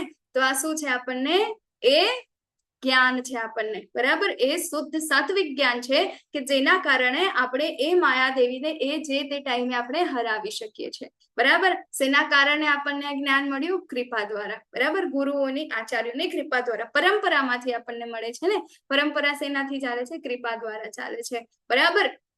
તો શું થાય છે કે જેઓ આ પરમેશ્વરને જાણી લે છે, ભગવાન શ્રી કૃષ્ણને જાણી લે છે, તેઓ આ 3 ગુણોથી પરે છે, ગુણાતીત અવસ્થામાં પહોંચી જાય છે, બરાબર. અને ત્યારે તે મારા દિવ્ય સ્વભાવને પ્રાપ્ત કરે છે. અને આપણે જોઈએ છે અત્યારે અહીં રહેતા પણ જે ભગવાનના શુદ્ધ ભક્તો છે, કેવા છે? સત્યચિત્ત આનંદ છે. એમને કોઈ પણ પ્રકારનો કોઈ પ્રોબ્લેમ છે? કોઈ પ્રોબ્લેમ નથી, બરાબર. શ્રીલ પ્રભુપાદ, હા, એમને પણ કોઈ તકલીફ નથી. 70 વર્ષની ઉંમરે ત્યાં આગળ ગયા એ, બરાબર, પશ્ચિમ દેશોના અંદર, પરંતુ કોઈ ચિંતા નથી, બરાબર. આપણે અહીંયાથી કોઈ એક સ્ટેટમાંથી બીજા, અત્યારે મેંગલુરુ જવા આપણે કોઈ કે, બરાબર, યાત્રામાં જવું છે, મેંગલુરુમાં જવું છે, તો કેટલી બધી પ્રોબ્લેમ આવી જાય. પરંતુ પ્રભુપાદ આખો દેશ છોડીને, જે આગળ કોઈ એમને ઓળખતું પણ નથી, અહીંયા તો આપણે રહેવાનું, ખાવાનું, પીવાનું બધું જ છે, ત્યાં સેવાય છે, બોલો, હા. પરંતુ ત્યાં કશું જ નતું, અને ત્યાં આગળ એ ગયા, બરાબર. શું છે? 3 ગુણોથી ઉપર છે, ગુણાતીત અવસ્થામાં છે, એટલા માટે આવું કરી શક્યા, બરાબર. તો વાસ્તવિક જ્ઞાનનો મંચ કયો છે? તો વાસ્તવિક જ્ઞાનનો મંચ 3 ગુણ તમામ ભૌતિક પ્રવૃત્તિઓ કરે છે, બરાબર. સર્વોચ્ચ ભગવાન આ ગુણોથી ઉપર છે અને આ તમામ ગુણોને નિયંત્રિત કરે છે, બરાબર. ભગવાન કેવા છે? ગુણાધીશ છે, અને એ ગુણાધીન નથી. આપણે ગુણાતીત નથી, ગુણાતીત જવાનું છે, પરંતુ આપણે ગુણાધીન છીએ, બરાબર. અને હવે આપણે જયારે આ ગુણાધીન અવસ્થામાં છે, બંધાયેલા છે. જો અહીંયા આગળ માયાદેવી જે છે આપણને બાંધી રાખ્યા છે, એક પપેટની જેમ, બરાબર. જેવી રીતે પહેલા શો આવતો હતો ને, પપેટ શો, કે જ્યાં આગળ પેલા પૂતળા હોય, પૂતળીઓ હોય, બરાબર, એના ઉપર પેલા દોરીઓ બાંધેલી હોય, ને ઉપરથી એ લોકો આમ નચાવે, અને એમ બધા જોવે કે આપણને એવું લાગે આ પૂતળીઓ નાચે છે, બરાબર. પરંતુ જેવા જે દોરી, હા, માયાદેવી નચાવે ને. યસ, માયાદેવી નચાવે, બરાબર. તો એવી રીતે જે પૂતળાને નચાવનાર પેલો જે વ્યક્તિ હોય ને, એવી જ રીતે માયાદેવીના હાથમાં આપણી દોરીઓ છે, બરાબર. આપણે કેવી રીતે શું કરીશું, કેવી રીતે, બરાબર, એ બધી જ જે આ દોરીઓ છે, કોની પાસે છે? માયાદેવી પાસે છે, બરાબર. પરંતુ એ સર્કસના અંદર અથવા તો એ મેળાના અંદર એ જેને દુકાન લીધી હોય, જે આ પપેટ શો કરતો હોય, બરાબર, અને એ વ્યક્તિ પણ એ જે મેળો ઓર્ગેનાઇઝ કરવા વાળો હોય ને, ઓર્ગેનાઇઝર, બરાબર, એની વાત માનતો હોય, એનો માલિક હોય, બરાબર, કારણ કે એને ત્યાંથી પૈસા મળતા હોય, બરાબર. તો એ વ્યક્તિની પાસે જયારે જઈને કહેશે, બરાબર, કે આ પપેટ શો બંધ કરો, બરાબર, ત્યારે શું થશે? હા ભાઈ, ચાલો આપણે મૂકી દઈએ, બરાબર. તો એવી જ રીતે અહીંયા આગળ કોણ છે? ભગવાન શ્રી કૃષ્ણ છે, કે જે આ પપેટ શો, જે આ માયાદેવી છે, માયાદેવી ના કોણ છે? એક એમને શું કરવા છે? ત્યાં આગળ આજ્ઞા કરે છે, બરાબર. માયાદેવી એમની સેવા કરે છે, ભગવાન એમના માલિક છે, બરાબર. તો હવે આપણે આ ગુણાધીન સ્થિતિમાંથી ગુણાતીત સ્થિતિમાં જવું હોય, આપણે બંધાયેલા છીએ, બરાબર, દોરડાથી બંધાયેલા છે, પરંતુ હવે આ દોરડાથી બંધાયેલા વ્યક્તિને એ દોરડાને છોડી કોણ શકે? જે બંધાયેલો નથી તે, બરાબર. ઇમેજિન કરો કે કોઈ વ્યક્તિ છે આ કોઈ શું કહેવાય કોઈ જગ્યાએ એને કિડનેપ કરી દીધો, બરાબર. કિડનેપર મોસ્ટલી શું કરે, એને મોઢું બંધ કરી દે, હાથ પગ બધા બાંધી દે, ખુરશીમાં બેસાડી દે અને બાંધીને મૂકી દે, દરવાજા બધા બંધ હોય, ક્યાંથી નીકળી ન શકે, બરાબર. તો હવે શું કરી શકે, પોતાની જાતે કેટલું હાથ પગ મારશે, નીકળશે નહીં, છૂટી શકે. તો એને છૂટવા માટે કેવો વ્યક્તિ જોઈશે, જેના હાથ પગ ખુલ્લા છે, બરાબર. તો આવા ખુલ્લા વ્યક્તિ એને શું કહેવાય છે, મુક્ત જીવ કહેવાય, બરાબર. અને આપણે કેવા છે, બદ્ધ જીવ છે, બરાબર. તો મુક્ત જીવ કોણ છે, જે ઓલરેડી ગુણાતીત અવસ્થામાં છે. હા, તો આ ગુણાતીત અવસ્થાના અંદર કોણ છે, ભગવાનના શુદ્ધ ભક્તો છે, કે જે લોકો આ દોરડાથી, માયા દેવીના આ ગુણોથી બંધાયેલા નથી. તો એ લોકો જ આપણને છોડી શકે છે, બરાબર. આપણી આ દોરડાની ગાંઠ જે છે એ છોડી શકે છે. તો એવા સાચા ગુરુ, બરાબર, સાચા આધ્યાત્મિક ગુરુ છે, એમના શરણે આપણે જયારે જઈશું, એ ગુણાતીત અવસ્થામાં છે, મુક્ત છે, તો એ આપણને આ બદ્ધ અવસ્થામાંથી મુક્ત અવસ્થા તરફ લઈ જશે, મુક્ત કરશે, બરાબર. તો આ જે આપણે જ્ઞાન લઈ રહ્યા છે, બરાબર, આટલી આપણને સમજ પડી રહી છે કે હા મારે આ 3 ગુણમાં નથી આવવાનું, તો આપણે કેટલા બધા અત્યારે દિવસના કેટલા બધા કલાકો છે, કેટલો બધો ટાઈમ છે, ઘણો બધો આપણે શુદ્ધ સત્વ ગુણમાં આપી રહ્યા છે ને, કોની કૃપાથી, તો આપણા સાચા આધ્યાત્મિક ગુરુના કારણે, બરાબર. અને સાચા આધ્યાત્મિક ગુરુ કોણ છે, ભગવાન શ્રી કૃષ્ણ છે. અને આપણી જે આ પરંપરા છે, બરાબર, આપણી ભગવદ્ ગીતાનું નામ શું છે, હા, ભગવદ્ ગીતાનું નામ શું છે આપણી, ગીતા as it is.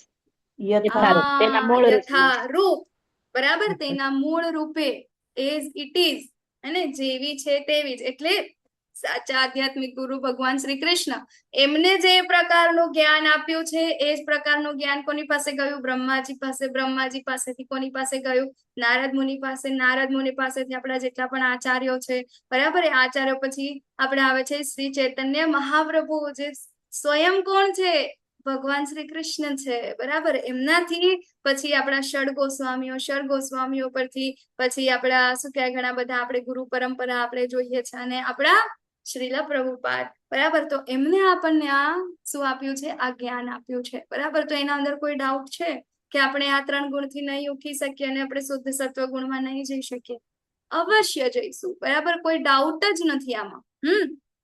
તો અને આ રસ્તો છે, ગુણાધીન અવસ્થામાંથી ગુણાતીત અવસ્થા તરફ જવાનો આ જ રસ્તો છે. બીજો આપણી પાસે કોઈ ઓપ્શન જ નથી કે આપણે કોઈ સાચા આધ્યાત્મિક ગુરુના વગર આપણે આ પરિસ્થિતિને પાર કરી શકીશું. આપણી પાસે કેપેસિટી જ નથી. ઇવન મારા ગુરુ મહારાજ એવું કહેતા હોય, જયારે શું કહે, એમનો એક લેટર છે, બરાબર, એના અંદર એમને એવું લખેલું છે, કોટ છે, કે તમે જે લોકો દીક્ષા લે છે, બરાબર, જે લોકો જે દિવસે દીક્ષા લે છે ને, એ દિવસે તેઓ માયાદેવીની સામે યુદ્ધનું એલાન કરી દીધું. હા, શું કે છે ગુરુ મહારાજ, જે દિવસથી વ્યક્તિ દીક્ષા ગ્રહણ કરે છે એના ગુરુ પાસેથી, એ દિવસથી એને માયાદેવીની સામે યુદ્ધનું એલાન કરી દીધું. એટલે કે તમે જોજો, આમાં ઘણા બધા એવા હશે જે લોકોએ દીક્ષા નથી લીધી અને જે લોકોએ દીક્ષા લઈ લીધી છે, બરાબર. તો એ લોકોને દીક્ષા નથી લીધી ને એ વખતે આટલા પ્રોબ્લેમ નતા આવતા 16 માળા કરવામાં, નિયમો પાલન કરવામાં, સેવા કરવામાં, પરંતુ દીક્ષા લીધા પછી વધારે પ્રોબ્લેમ આવે છે કે નથી આવતા? નારાયણી માતાજી, હરે કૃષ્ણ. નારાયણી સુનૈના માતાજી, બીજું કોઈ છે અહીંયા ગાડી જે લોકોએ દીક્ષા લઈ લીધી છે? હરે કૃષ્ણ માતાજી. હરે કૃષ્ણ. શું લાગે છે માતાજી તમને, કે દીક્ષા લીધા પછી થોડું વધારે માયાદેવી આપણા ઉપર પેલા શું કહેવાય, એ કરતા હોય એવું લાગે છે, કૃપા કરતા હોય એવું? હા માતાજી, એવું થાય ખરા, પણ આપણે સતર્ક રહેવાનું છે કે આપણે એમાં આવી છે એ ધ્યાન રાખવાનું. માતાજી, હરે કૃષ્ણ. હરે કૃષ્ણ, બરાબર. બીજું કોઈ છે અહીંયા ગાડી જેને દીક્ષા લીધેલી છે અને આવા અનુભવ થયા હોય? વિક્રમી પ્રભુ. હરે કૃષ્ણ માતાજી. વિક્રમી પ્રભુજી, હરે કૃષ્ણ. માતાજી, થાય છે એવું, રોજ માયાદેવી હેરાન તો કરે જ છે. ને કેટલા હેરાન કરે છે આપણને, બરાબર. કારણ ગુરુ મહારાજ એવું કે છે કે જ્યારથી તમે દીક્ષા લો છો ત્યારથી તમે માયાદેવીની સામે ખુલ્લું કહી દીધું કે હવે યુદ્ધ કરવાનું છે, યુદ્ધના મેદાનમાં છે. એટલા માટે દીક્ષા લીધા પછી આપણે સતત યુદ્ધના મેદાનમાં ઉભા રહીને રોજ યુદ્ધ કરીએ છીએ. કોની સામે? માયાદેવીની સામે, બરાબર. તો માત્ર ખાલી દીક્ષા વાળા નહીં, પરંતુ જે લોકોએ શેલ્ટર ગ્રહણ કર્યું છે, જે લોકોએ આશ્રય ગ્રહણ કર્યું છે, બધા કારણ કે જો ભગવાન જાતે કહી રહ્યા છે અહીંયા આગળ કોણ આપણને આ ગુણાતીત અવસ્થામાં કોણ લઈ જઈ શકે? માત્ર ને માત્ર આધ્યાત્મિક ગુરુ. બરાબર, આધ્યાત્મિક ગુરુ કોણ છે? તો એ સેનાપતિ છે ભગવાનના. અને એ સેનાપતિનું કાર્ય શું છે? આ માયાદેવીના બંધનમાંથી બહાર લઈ જઈને બહાર જઈને આપણને ભગવત ધામ સુધી પહોંચાડવાનું કાર્ય કોનું છે? એ ગુરુનું છે. બરાબર, હવે જુઓ, ભગવાનના જ બંને સેવકો છે. એક ગુરુ પણ ભગવાનનો સેવક છે અને માયાદેવી પણ ભગવાનના સેવક છે. માયાદેવી ભગવાનની કઈ સેવા કરી રહી છે? જીવોને આ ભૌતિક જગતના અંદર રાખીને, એમને 3 ગુણોમાં રાખીને એમને અલગ અલગ પ્રકારના શું કહેવાય, જન્મ આપવાની, બરાબર, સજા આપી રહ્યા છે. બરાબર, એને બધી ભૌતિક સુવિધાઓ, સુખ સુવિધાઓ પણ પ્રોવાઈડ કરી રહ્યા છે અને સાથે સજા પણ એ જ પ્રકારે એને મળ્યા કરે છે. બરાબર, જ્યારે ગુરુ શું કરે છે? એ ગુરુ આ માયાદેવીના કાર્યને ઓળખી ગયા છે. બરાબર, એમને ખબર છે કે હા માયાદેવી છે, એનું કાર્ય આ છે, હવે આમાંથી તારે બહાર કેવી રીતે નીકળવાનું છે. બરાબર, વિચારો, એક વ્યક્તિ જે છે એને શું કહેવાય, એક પ્રાઇમ મિનિસ્ટર છે. બરાબર, પ્રાઇમ મિનિસ્ટરની સાથે એને શું કરી નાખ્યો? ઝઘડો કરી દીધો. બરાબર, તો પ્રાઇમ મિનિસ્ટરની સામે આપણે ઝઘડો કર્યો, મતલબ કે શું થયું? આ તો એનું ઇરરિસ્પેક્ટ થઈ. બરાબર, દેશનો સૌથી પ્રથમ નાગરિક, સૌથી મોટો વ્યક્તિ, તો એ શું કરશે? આપણને જેલમાં મૂકી દેશે. બરાબર, તો એ જેલર જે છે શું કરે છે? માયાદેવીનું કામ કરે છે. બરાબર, એને સજા આપશે, એને બધું કરશે. હા, પરંતુ હવે બીજો જે વ્યક્તિ છે, બરાબર, એ જ PM નો જ વ્યક્તિ છે, એને જેલમાંથી કાઢવાનો કોશિશ કરશે. કોણ છે? એ વકીલ આવશે. બરાબર, એ વકીલ શું કરશે? આપણને કેવી રીતે આને જેલમાંથી બહાર કાઢી શકીએ. બરાબર, અને ફરીથી આપણે એને બહાર લાવી અને ત્યાં આગળ કેવી રીતે મૂકી શકીએ. બરાબર, તો આવા જે કાર્ય, તો હવે આ બંને જે વ્યક્તિ છે બંનેનું બહુ બને નહીં. બરાબર, એટલા માટે શું થાય છે? આપણે વારંવાર હંમેશા રોજ ને રોજ આ યુદ્ધના અંદર લડ્યા કરીએ છીએ. બરાબર, તો આવા જે સાચા આધ્યાત્મિક ગુરુ આપણા છે, જ્યારે આપણે એમના શરણાગત થઈશું તો એ આપણને લઈ જશે આ માયાદેવીથી દૂર. બરાબર, તો આ 3 ગુણોથી ઉપર જવું હોય, એટલે કે શુદ્ધ સત્વ ગુણના અંદર જવું હોય, કે જેના દ્વારા આપણને ભગવાનની પ્રાપ્તિ થઈ શકે, ભગવદ્ ગીતાની પ્રાપ્તિ, ભગવદ્ ગીતા સમજવાની આપણને શક્તિ પ્રાપ્ત થઈ શકે, અથવા તો ભગવત ધામની પ્રાપ્તિ થઈ શકે, તો એ આપણને કોણ કરાવે છે? આપણા આધ્યાત્મિક ગુરુ. બરાબર, એમના વગર આપણે આ શક્ય થઈ શકતું નથી. શા માટે? કારણ કે આધ્યાત્મિક ગુરુને સાચું નોલેજ છે, કોણ માયાદેવી છે, કેવી રીતે એ પોતાનું કાર્ય કરી રહ્યા છે. બરાબર, એ કાર્યમાંથી કેવી રીતે બહાર નીકળવાનું છે, એમને બધી પ્રોસેસ ખબર છે. બરાબર, તો હવે જ્યારે દેહધારી જીવ શરીર સાથે સંકળાયેલા આ 3 ગુણોને ઓળંગી જવા સમર્થ થાય છે, ત્યારે તે જન્મ, મૃત્યુ, ઘડપણ તથા તેમના કષ્ટોમાંથી મુક્ત થઈ શકે છે અને આ જીવનમાં જ અમૃત ભોગવી શકે છે. હા, હવે આ 3 ગુણોને પાર કરી જવાનું પરિણામ શું છે? જો તમે શુદ્ધ સત્વ ગુણના અંદર આવી જાઓ તો આ શુદ્ધ ગુણના લક્ષણો કયા કયા છે? બરાબર, સત્વ ગુણના જોયા, તમો ગુણના જોયા, રજો ગુણના જોયા. શુદ્ધ સત્વ ગુણના લક્ષણો કયા છે? બરાબર, શુદ્ધ સત્વ ગુણના લક્ષણોના અંદર ભગવાન આપણે કહે છે કે તે જન્મ, મૃત્યુ, ઘડપણ અને તેમના કષ્ટોમાંથી મુક્ત થઈ શકે છે. જન્મ, મૃત્યુ, જરા, વ્યાધિ જે વાસ્તવિક સમસ્યાઓ છે એ સમસ્યાઓથી મુક્ત થઈ શકે છે. બરાબર, જન્મ પણ એટલું જ દુઃખદાયક છે, હા, મૃત્યુ પણ એટલું જ દુઃખદાયક છે. એવું છે કે 60,000 મીછી એક સાથે કરડે એટલું દુઃખ થાય છે આપણને મૃત્યુ વખતે. ઘડપણ, કોની ઈચ્છા છે આમાંથી ઘરડા થવાની? કોઈને ઈચ્છા નથી. બરાબર, તેમ છતાં આપણે એને રોકી શકીએ છીએ? નથી રોકી શકતા. આપણા હાથમાં જ નથી કે આપણે એને રોકી શકીએ. એ આવવાની જ છે. બરાબર, અને મૃત્યુ, જરા, બરાબર, કોઈને ઈચ્છા થાય આમાં કે ના હું બીમાર પડી જાઉં 2-4 દિવસ સુધી? હા, કોઈને એવી ઈચ્છા નથી થતી કે હું બીમાર થઉં અને બીમારીમાં બધું સહન કરું. કોઈને એવી ઈચ્છા નથી. પરંતુ તેમ છતાં ઘડપણ પણ આવે છે, તકલીફ પણ આવે છે, રોગ પણ આવે છે, મૃત્યુ પણ આવે છે. હા, આપણને એવું થાય, આપણી આજુબાજુમાં રહેતા કેટલા લોકોનું રોજ મૃત્યુ થાય છે, પરંતુ આપણે શું વિચારીએ છીએ? ના, મારા મૃત્યુને તો હજી વાર છે, મારે તો હજી આટલું જીવવાનું છે. આપણે રોજ એવું વિચારીએ છીએ, પરંતુ અહીંયા ગાડી એવું શક્ય બનતું નથી આ ભૌતિક જગતના અંદર. પરંતુ જ્યારે આપણે આ 3 ગુણોથી ઉપર ઉઠી જઈએ ત્યારે એને આની કોઈ ચિંતા રહેતી નથી. જન્મ, મૃત્યુ, જરા અને વ્યાધિ એની કોઈ ચિંતા નથી. અત્યારે આપણે હિઝ હોલીનેસ જય પતાકા ગુરુ મહારાજ છે, અત્યારે એમની તકલીફ ઘણી બધી છે, બરાબર, શારીરિક રીતે. તેમ છતાં દિવસની એમની પોતાની માળા પૂર્ણ કરે છે. બિચારો ખાવા પણ એમનાથી અત્યારે તો ખાલી લિક્વિડ ઉપર છે. બરાબર, રોજ આપણે બધા 12:30 મળી અને એમના માટે આપણે એમના સારા સ્વાસ્થ્ય માટે રોજ માળા પણ અર્પણ કરીએ છીએ ભગવાનને. બરાબર, તો શું થાય છે, એ લોકોને આનાથી કોઈ ફરક પડતો નથી, હે ને? તો ભગવાન કહે છે કે આ જ જીવનમાં જ અમૃત ભોગવી શકે છે. વિચારો, આ જ ભૌતિક જગતમાં રહીને પણ આપણે આ 4 વાસ્તવિક સમસ્યાઓથી દૂર થઈને શું કરીએ છીએ, આપણે આ જીવનમાં અમૃત ભોગવી શકે છે. બરાબર, હવે અર્જુને પૂછ્યું, હે મારા પ્રિય પ્રભુ, જે મનુષ્ય આ 3 ગુણોથી પર થયેલો છે તેને કયા લક્ષણો વડે જાણી શકાય છે, તેનું આચરણ કેવું હોય છે અને તે પ્રકૃતિના ગુણોને કેવી રીતે ઓળંગી જાય છે? બરાબર, ખૂબ સરસ પ્રશ્ન પૂછ્યો કે હવે મારે, તમે કીધું 3 ગુણો બાંધે છે, 3 ગુણોના પરિણામો શું છે, બરાબર, મૃત્યુ પછી એ ક્યાં જાય છે, એના લક્ષણો શું છે, એ બધું કીધું. અને છેલ્લે એવું પણ કીધું કે જ્યારે 3 ગુણોને ઓળંગી જઈશ, એને પાર કરી જઈશ, તો તું મારા જેવી પ્રકૃતિને પ્રાપ્ત કરીશ. બરાબર, તો હવે અર્જુનજીએ પ્રશ્ન પૂછ્યો કે પ્રભુ, હું તો 3 ગુણોના અંદર છું. એકચ્યુઅલમાં અર્જુનજી નથી, આપણે છે. બરાબર, તો હવે મારે એવું તો કેવું કાર્ય કરવું પડશે કે જેનાથી હું આ 3 ગુણોની ઉપર છું એવું મને ખબર પડે? લક્ષણો શું છે એના કે જેનાથી મને ખ્યાલ આવે કે હા, આ 3 ગુણોથી ઉપરનું જે ગુણ છે એ કહેશે? બરાબર, તો આપણે જોઈએ આગળ ભગવાન શું કે છે કે જે ગુણોથી પર છે તેના લક્ષણો શું છે. જો 3 પ્રકારના પ્રશ્ન પૂછ્યા છે, ગુણોથી ઉપર હોય એના લક્ષણો શું છે, તેનું વર્તન કેવું છે, અને તે કેવી રીતે આ ગુણોને પાર કરે છે.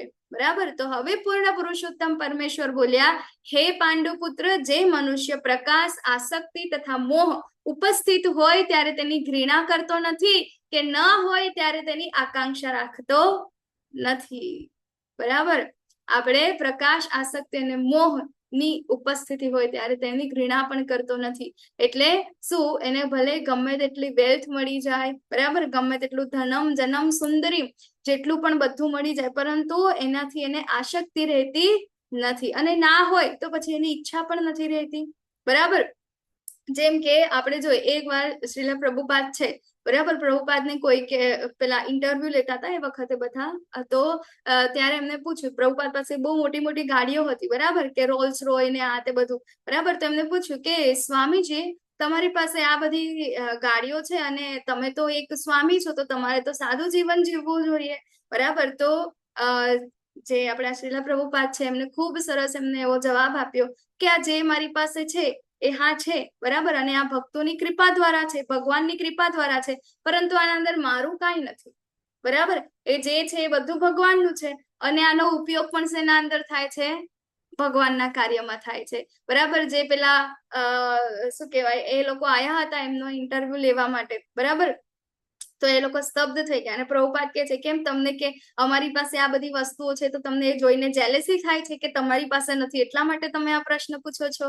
બરાબર, એમને કીધું કે હા, અમારી પાસે બધું જ છે, અમે બધી જ વસ્તુનો ઉપયોગ કરીએ છીએ અને શું કરીએ છીએ, ભગવાન શ્રી કૃષ્ણનો પ્રચાર કરીએ છીએ. શું પ્રભુપાદે એ વખતે વિમાનમાં બેસવાનું ના કર્યું હોય, બરાબર, એટલે કે એમને પછી શું કહેવાય, પહેલા તો ત્યાં આગળ જહાજમાં ગયા, પછી વિમાનનો ઉપયોગ કર્યો. બરાબર, તો કે આ બધી જ ભૌતિક વસ્તુઓ છે એનો ઉપયોગ કર્યો શેના માટે? ભગવાનની પ્રચાર કરવા માટે. બરાબર, તો પ્રભુપાદ એવું કહેતા કે આપણે આ બધી વસ્તુઓનો ઉપયોગ શા માટે કરવાનો છે? કારણ કે જે વ્યક્તિએ આ વસ્તુઓને બનાવી છે, જેને વિમાન બનાવ્યું હોય, જેને કાર બનાવી હોય, બરાબર, જેને ટાઈપરાઇટર બનાવ્યું હોય કે કાંઈ પણ ડિક્ટોફોન બનાવ્યો હોય, એ બધી વસ્તુઓને આપણે જ્યારે ભગવાનની કાર્યના અંદર યુઝ કરીએ છીએ ત્યારે એનું ફળ જે છે, બરાબર, એ જે વ્યક્તિએ એને બનાવ્યું છે અથવા તો એને બનાવવાના અંદર જે વ્યક્તિઓ જોડાયેલા છે એ લોકોના ખાતામાં પણ જાય છે. બરાબર, તો આપણે તો એ લોકો ઉપર શું કરી રહ્યા છે? કૃપા કરી રહ્યા છે. બરાબર, કે એમની બનાવેલી વસ્તુઓ છે આપણે ભગવાનના કાર્યમાં વાપરી રહ્યા છે, કારણ કે અલ્ટિમેટ છે કોનું? ભગવાનનું છે. કોઈનું છે અહીંયા ગાડી આપણું બધું? કોઈનું નથી. બરાબર, તો એટલે આવા જે વ્યક્તિઓ છે જ્યારે એને મળી જાય છે ત્યારે એની ઘૃણા કરતો નથી. ઘણા બધા એવા અત્યારે આપણે જોઈએ તો બ્રહ્મચારીઓ છે, સંન્યાસીઓ છે, બરાબર, જ્યારે પ્રચાર કાર્ય કરવા માટે કોઈક અલગ અલગ જગ્યાએ જાય તો ભક્તો એમના માટે 56 ભોગની વ્યવસ્થા કરે, બરાબર, રહેવા માટે 5 સ્ટાર હોટલોની વ્યવસ્થા કરે, બરાબર, આવવા જવા માટે રોલ્સ રોય, ઓડી, એ બધાની વ્યવસ્થા કરે. મતલબ એકદમ લક્ઝરિયસ લાઈફ એ લોકોને આપે. પરંતુ ઘણી બધી જગ્યાએ આપણા જે ઇસ્કોનનો પ્રચાર છે ઇવન જંગલ વિસ્તારમાં પણ ચાલી રહ્યો છે, બરાબર. ઝારખંડનો જે વિસ્તાર છે, બરાબર, બિહારનો વિસ્તાર છે, ત્યાં આગળ એવા અંતરિયાળ વિસ્તારોમાં પણ ચાલે છે. તો ત્યાં આગળ તો ક્યારેક લાઇટ પણ ના હોય, ત્યાં આગળ ગાડી તો શું, પરંતુ ક્યારેક સાયકલ પર પણ જવું પડે, બરાબર. પછી ત્યાં રહેવા માટે શું કહેવાય, 5 સ્ટાર હોટલ તો ઠીક, પરંતુ એક છાપરા જેવી વસ્તુ હોય એ પણ મળી જાય તો બહુ ઠીક, હે ને. તો ત્યાં આગળ હવે જે વ્યક્તિને આટલી ફેસિલિટી એક જગ્યાએ મળતી હતી, ત્યાંથી એટલો ખુશ ના થયો કે ના, હા, જો હું કેટલો મહાન છું તો મને આ બધી વસ્તુઓ મળે છે. પરંતુ એ જ વ્યક્તિ જ્યારે આવા અંતરિયાળ વિસ્તારોમાં જાય છે, ત્યાં એને એવી કોઈ ફેસિલિટી નથી મળતી, તેમ છતાં પણ એ ત્યાં પણ ખુશ છે અને ત્યાં પણ ખુશ છે, બરાબર. કોઈ જગ્યાએથી એને ઈચ્છા પણ નથી કે મને આવું બધું મળે, અને જ્યાં નથી મળતું, બરાબર, એનાથી શું થાય છે, એ પેલું એ પણ થતો નથી, દુઃખી પણ નથી. તો એને ઈચ્છા નથી કે ના, હું તો આ જગ્યાએ આવ્યો તો મને આગળ જેવી ફેસિલિટી મળી હતી એવી જ મને અહીંયા આગળ મળવી જોઈએ. આપણા ગુરુ મહારાજ છે હિઝ હોલીનેસ જય પતાકા ગુરુ મહારાજ, જ્યારે એમને પ્રભુપાદે આજ્ઞા કરી કે તમે જાઓ અને માયાપુરને ડેવલપ કરો, બરાબર. તો માયાપુર આવ્યા જ્યારે ગુરુ મહારાજ, ત્યારે આપણી પાસે કાંઈ જ નહોતું, બરાબર, એક જમીન પણ નથી. એ આપણા જે ભક્તિ સિદ્ધાંત સરસ્વતી મહારાજના જે એમના એને કહેવાય આપણે એમનો જે મઠ છે, બરાબર, ભક્તિ સિદ્ધાંત સરસ્વતી મહારાજનો જે મઠ છે, ગોડીય મઠ, બરાબર, એમને સ્થાપના કરી. તો એમના શિષ્યો હતા બધા ત્યાં, એમની સાથે ગુરુ મહારાજ રહેતા હતા, બરાબર, કે જે પ્રભુપાદ છે એમના ગુરુ ભાઈઓ છે, હે ને, અને એમના શિષ્યો છે, એ લોકો ગોડીય મઠમાં રહેતા હતા. તો આપણી પાસે એવી કોઈ બિલ્ડિંગ કે એવું કાંઈ જ નતું. ત્યારે શું કરતા હતા, આપણા જે આ ગુરુ મહારાજ જે છે, બધા જે છે ક્યાં રહેતા હતા, એમની સાથે રહેતા હતા, બરાબર. અને ધીરે ધીરે પછી શું થયું, એ એક શું કહેવાય, એક થોડીક જગ્યા લીધી, એ જગ્યાના અંદર છાપરું બાંધીને, બરાબર, ગાયોને પણ ત્યાં રાખે, ગાયોની સાથે એ પણ સુવે. નાવે ક્યાં, તો નાવા ધોવાનું ત્યાં હેન્ડપંપ હતો, હેન્ડપંપ ને નીચે નાવા ધોવાનું કરે, બરાબર. ખાવાનું તો રોજ ખેતી કરે, બરાબર. ત્યાંથી ફોરેન બોડી છે, અહીંયા ગાડી આવીને ભારતના અંદર ખેતી કરે છે. પોતે પોતાનો જે આખું જે આ પરિવાર છે એટલું બહુ મોટું રૂપિયા વાળું હતું, બરાબર. પોતાની કંપની હતી, એ લોકોની કલરની ફેક્ટરી હતી આખી, બરાબર. તો આટલા બધા રૂપિયા વાળા, બરાબર, આટલા ધનવાન વ્યક્તિ, અને અહીંયા ગાડી આવીને આ બધી વસ્તુઓ કરે છે, હે ને. તો એ કોણ કરે છે, જ્યારે આ 3 ગુણોથી ઉપર ઉઠી જાય છે, શુદ્ધ સત્વ ગુણના અંદર હોય છે, બરાબર, ત્યારે આ લક્ષણો જે છે એ વ્યક્તિના અંદર જોવા મળે છે. એટલે કે પ્રકાશ, આસક્તિ, મોહ ઉપસ્થિત હોય ત્યારે એની ઘૃણા પણ નથી કરતો કે ના, મારે તો આ બધું ન જોઈએ, હું તો સંન્યાસી છું, મારે આ કામનું નથી, બરાબર. એનો પણ ઉપયોગ કરે છે, અને જ્યારે નથી મળતું ત્યારે એની ઈચ્છા પણ નથી રાખતો કે ના, મારે તો આ મળવું જ જોઈએ, બરાબર. હવે આગળ કહે છે કે જે ભૌતિક ગુણોની આ સર્વ પ્રતિક્રિયાઓ પ્રત્યે નિશ્ચળ તથા અવિચલિત રહે છે અને કેવળ ગુણો જ ક્રિયાશીલ હોય છે એમ જાણીને તટસ્થ તથા ગુણાતીત રહે છે, બરાબર. શું કહે છે કે આ જે વ્યક્તિ છે એને ખબર છે કે આ જે કાંઈ પણ કાર્ય જે થઈ રહ્યા છે એ કોના દ્વારા થઈ રહ્યા છે, 3 ગુણો દ્વારા થઈ રહ્યા છે, બરાબર. એટલે જો એમની સાથે કઈ ખરાબ પણ થાય, બરાબર, એટલે કે શું કહેવાય, કોઈ જગ્યાએ જતા હોય, બરાબર, પ્રચાર કાર્યમાં કે કાંઈ પણ કાર્ય કરવા માટે ત્યાં જતા હોય, બરાબર, અને કાંઈ પણ ત્યાં આગળ અનબનાવ જેવું ત્યાં આગળ બની ગયું, બરાબર. તો એ કોના દ્વારા થાય છે, તો આ ગુણોના કારણે થાય છે, બરાબર. જેટલી પણ પ્રતિક્રિયાઓ થાય છે, જેટલું પણ જોઈએ છે, 3 ગુણો દ્વારા જ થાય છે, બરાબર. તો કેવા રહે છે, એના પ્રત્યે નિશ્ચલ રહે છે, બરાબર, અવિચલિત રહે છે, એનાથી વિચલિત થતા નથી, અને કેવળ ગુણો જ ક્રિયાશીલ હોય છે એમ જાણીને તટસ્થ તથા ગુણાતીત રહે છે, કે ભાઈ મારું અહીંયા કાંઈ કામ નથી, બરાબર. જે કર્યું છે તો ગુણો દ્વારા થયું છે, એટલે મારું કાર્ય તો માત્ર ને માત્ર ભગવાનનો પ્રચાર કાર્ય કરવાનું છે, તો મારે તો એ જ કરવાનું છે, બરાબર. આપણને અત્યારે રથયાત્રાનું ફેસ્ટિવલ હતું, તો આપણને કેટલા બધા લોકોને ઇન્વાઇટ કર્યા હતા, હા, હિઝ ગ્રેસ નામનિષ્ઠા પ્રભુજીએ, પરંતુ કેટલા દિવસથી કેટલું અનાઉન્સમેન્ટ કરતા હતા, આવો આવો આવો આવો. એમની ઈચ્છા હતી કે ત્યાં આગળ 500 થી 1000ની સંખ્યામાં આપણે બધા ત્યાં જઈએ, પરંતુ એટલા બધા, મતલબ આપણા જે ઓનલાઈન ડિવોટી છે બધા નતા આવ્યા, બરાબર. પરંતુ કેટલી સરસ રથયાત્રાનું આયોજન થયું કે નહીં થયું, બરાબર. એમને બધી મહેનત કરી, એમને બધાને ઇન્વાઇટ કર્યા, પરંતુ ડિઝાયર લોકો ત્યાં આગળ જે ટેમ્પલના હતા એ બધા નહીં આવ્યા, પરંતુ તેમ છતાં જે કાર્ય એમને કરવાનું હતું એ તો એનું એ કર્યું જ, બરાબર. એટલે કોઈ પણ પ્રતિક્રિયાઓ પ્રત્યે કેવા છે, નિશ્ચલ છે, અવિચલિત છે, વિચલિત નથી થયા કે ના હવે આટલા બધા નથી આયા તો આટલી બધી સેવા કોણ કરશે, બરાબર. તો એ રીતે કેવા છે, અવિચલિત રહે છે અને કેવળ ગુણો જ ક્રિયાશીલ હોય છે એમ જાણીને તટસ્થ તથા ગુણાતીત રહે છે, જે પોતાની અંદર સ્થિત હોય છે અને સુખ તથા દુઃખને સમાન માને છે, બરાબર. જે જે માટીના ઢેફાને, પથ્થરને તથા સોનાની લગડીને સમાન દ્રષ્ટિથી જુએ છે. આપણે ગઈકાલે કોને આપણું જે સનાતન ગોસ્વામીનું જે ઉદાહરણ હતું ભાગવતમના ક્લાસમાં આઈ થિંક આપણે ડિસ્કશન કર્યું હતું, બરાબર. તો એક વ્યક્તિ હોય છે, ના આપણે ગઈકાલે જ કર્યું હતું ને, આઈ થિંક અવાજ નતો આવતો, હે ને? હરે કૃષ્ણ, હરે કૃષ્ણ, મારો અવાજ આવે છે? હા માતાજી, આવે છે, કઈ હરે છે કૃષ્ણ. માતાજી ક્લિયર હા. આવે. ઓકે, શિવજી અને સનાતન ગોસ્વામી વાળી વાત હા આપણે આ માતાજી. ક્લાસમાં કરી હતી કે હા ભાગવતમના માતાજી, આ ક્લાસમાં? ભાગવતમના ક્લાસમાં કરી હતી તમે. અચ્છા અચ્છા, ભાગવતમના શિવજી નો ક્લાસમાં. આપણે અત્યારે શિવજી નું ચાલે છે કે નહીં એમાં? હા અત્યારે હા, શિવજી બરાબર વિશે બધી બરાબર. સ્ટોરીઓ હમ. એમાં કરી હતી તમે. હા બરાબર. તો એના અંદર પણ શું હતું કે શું કોઈને યાદ છે આ સ્ટોરી શિવજી અને સનાતન હા ગોસ્વામી વાળી? બોલો હા બોલો. માતાજી.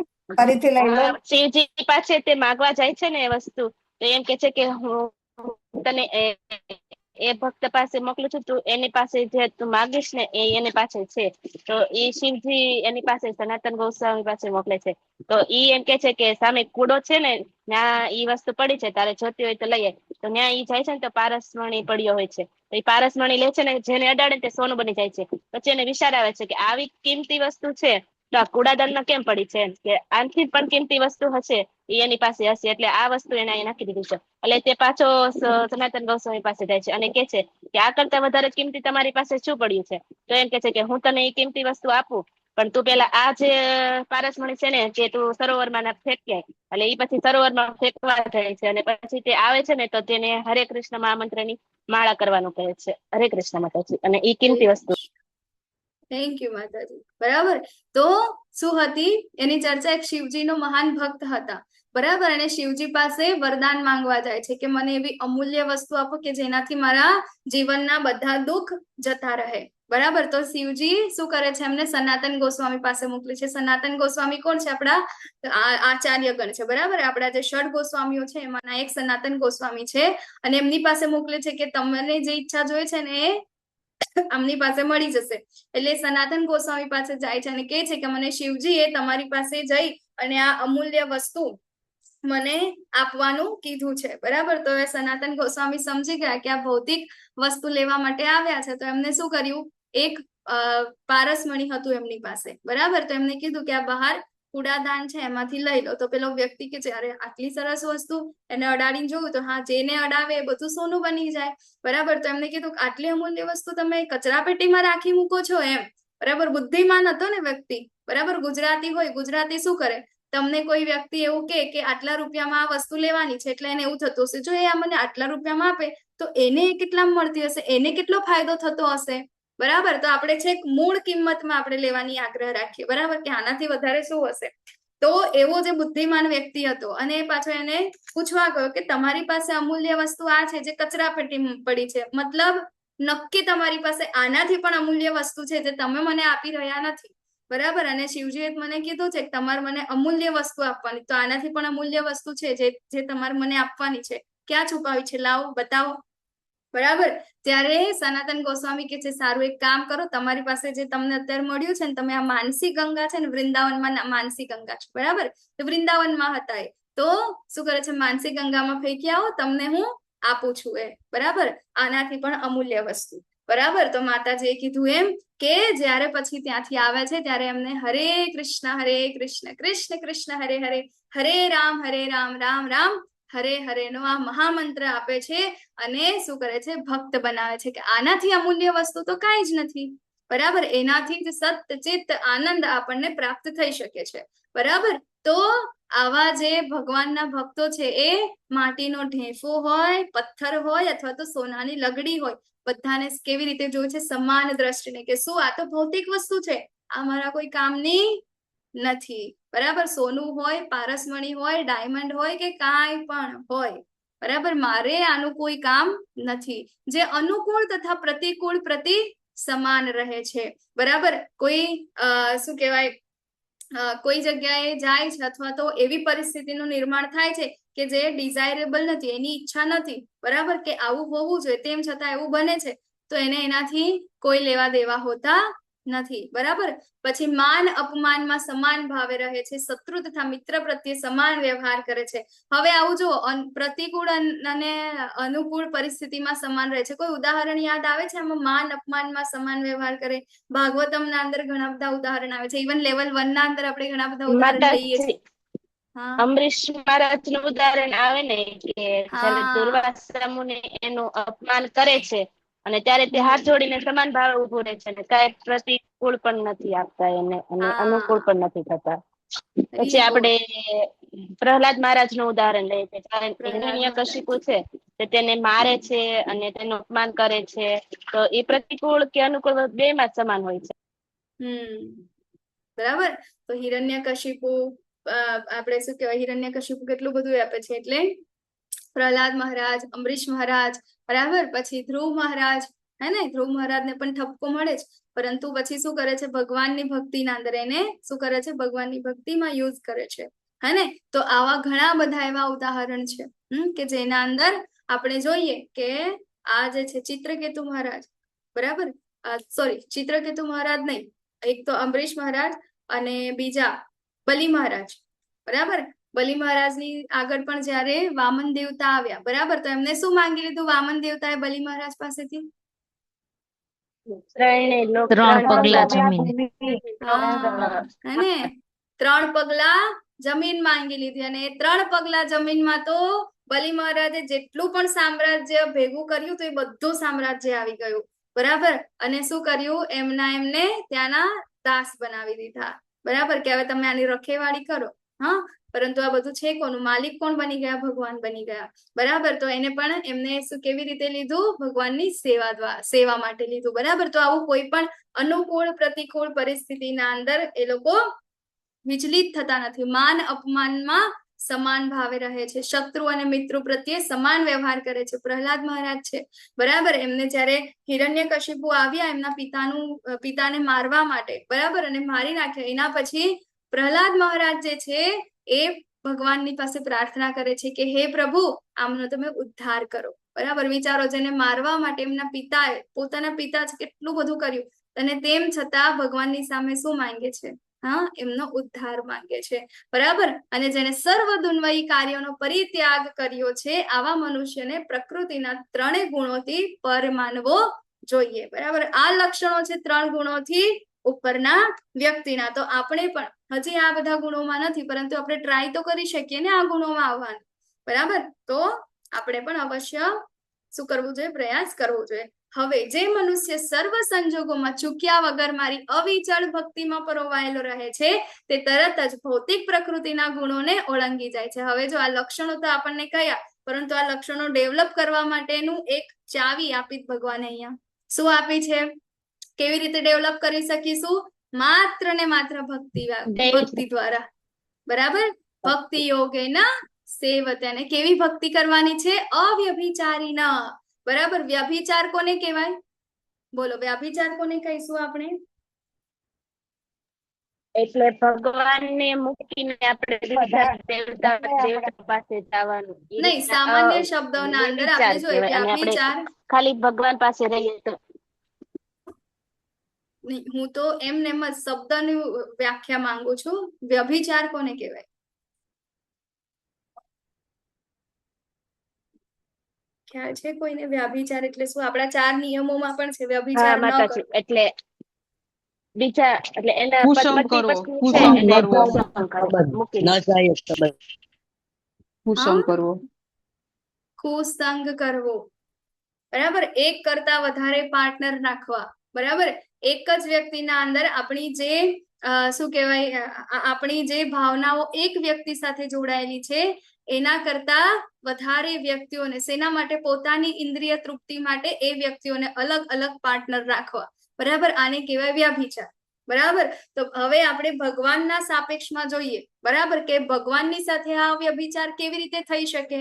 બરાબર. તો કોઈ ભગવાન કોણ છે? માત્ર ભગવાન શ્રી કૃષ્ણ છે. આપણે પ્રેમ કોને કરીએ છીએ? માત્ર ભગવાન કૃષ્ણને. ભગવાન જ આપણને પ્રેમ કરી રહ્યા છે. પરંતુ જો આપણે બીજે કોઈ જગ્યાએ, બીજા કોઈ દરબારમાં કે બીજા કોઈ દેવી દેવતાઓ પાસે કે બીજા કોઈ બાબાઓ પાસે કે કોઈ પણ જગ્યાએ આપણે જઈએ, હે ભગવાન, મારા બાળક જે છે, મારા છોકરાઓ છે, એ સારી રીતે ભણી ગણીને સારી ડિગ્રી આવી જાય, એ લોકોના લગ્ન થઈ જાય, મારો બંગલો બની જાય, બરાબર, મારા ઘરમાં અત્યારે આ પ્રોબ્લેમ ચાલે છે, એ પ્રોબ્લેમ શું કહેવાય ખતમ થઈ જાય, બરાબર. તો આના માટે આપણે માનતા માન્ય અહીં જઈએ, ત્યાં જઈએ, કેટલી બધી વસ્તુઓ કરીએ, એને શું કહેવાય? વ્યભિચાર, બરાબર.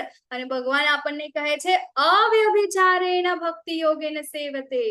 કેવો ભગવાનની ભક્તિ કેવી કરવાની છે? અવ્યભિચારેણ, વ્યભિચાર વગરની, બરાબર. તો અવ્યભિચારેણ મતલબ માત્ર ને માત્ર એક જ, બરાબર, એક જ પાર્ટનર. કોઈ એવું કે ભાઈ તારો એક, આપણે કોઈ વ્યક્તિ હોય, વ્યભિચાર એટલે બેઝિકલી કોઈ સ્ત્રી હોય અથવા તો કોઈ પુરુષ હોય, બરાબર. તો એ સ્ત્રીનો પોતાનો પતિ છે, તેમ છતાં એને બીજા પણ ઘણા બધા શું કહેવાય, બીજા બધા પુરુષો સાથે એનો સંબંધ છે, એને વ્યભિચારિણી કહેવાય, બરાબર. અને કોઈ પુરુષ છે જેને પોતાની સ્ત્રી છે તેમ છતાં એની બીજી ઘણી બધી સ્ત્રીઓ છે એની સાથે એનો સંબંધ છે, તો આને વ્યભિચારી પુરુષ કહેવાય, બરાબર. તો હવે આમાંથી કોને આવો પુરુષ કે આવી સ્ત્રી ગમે? કોઈને?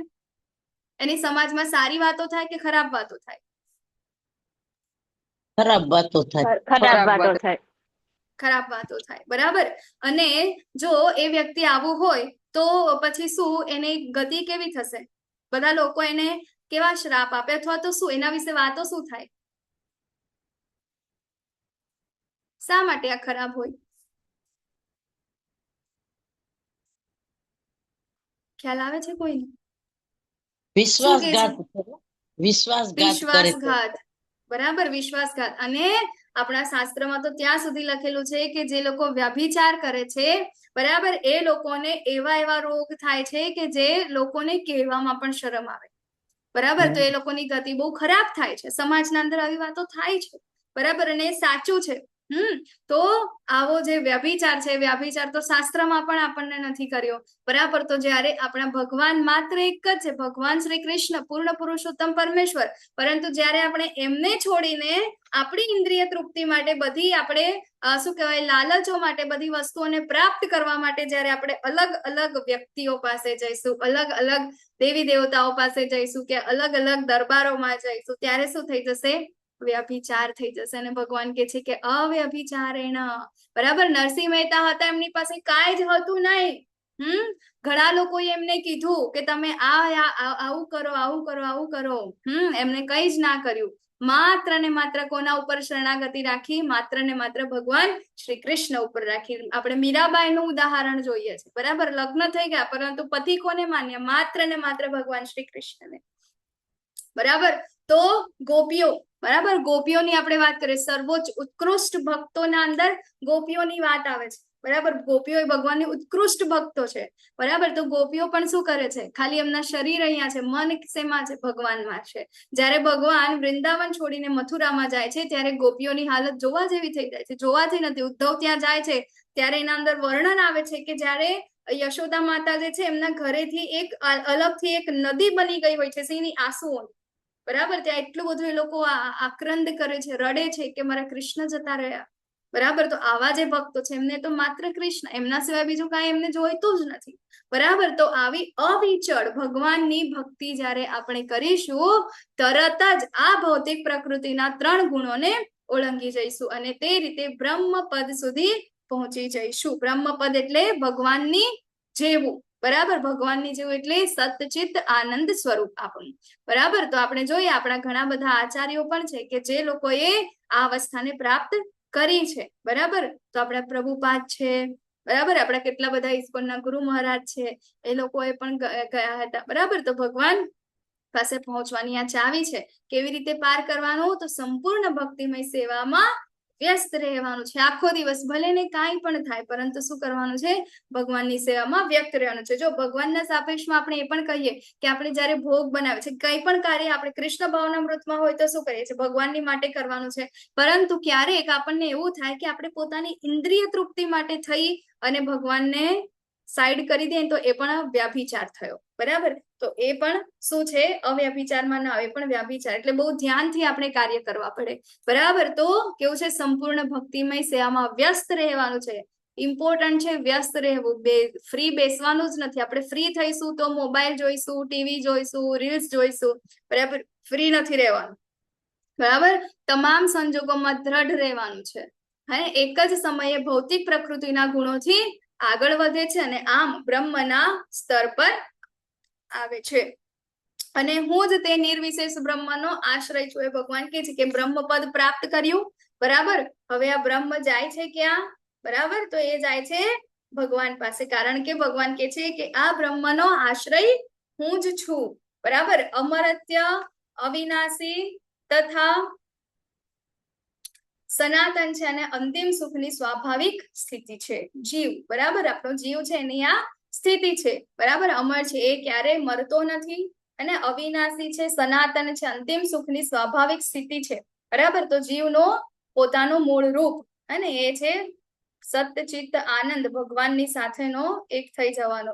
એક થઈ જવું એટલે ગુણાત્મક, બરાબર, ક્વોન્ટિટીમાં નહીં, બરાબર. તો આપણો અંતિમ લક્ષ્ય આ જ છે. વાંછા કલ્પતરુભ્યશ્ચ કૃપા સિંધુભ્ય એવ ચ પતિતાનાં પાવનેભ્યો વૈષ્ણવેભ્યો નમો નમઃ. અનંત કોટિ વૈષ્ણવવૃંદ કી જય. નામાચાર્ય શ્રીલા હરિદાસ ઠાકોર કી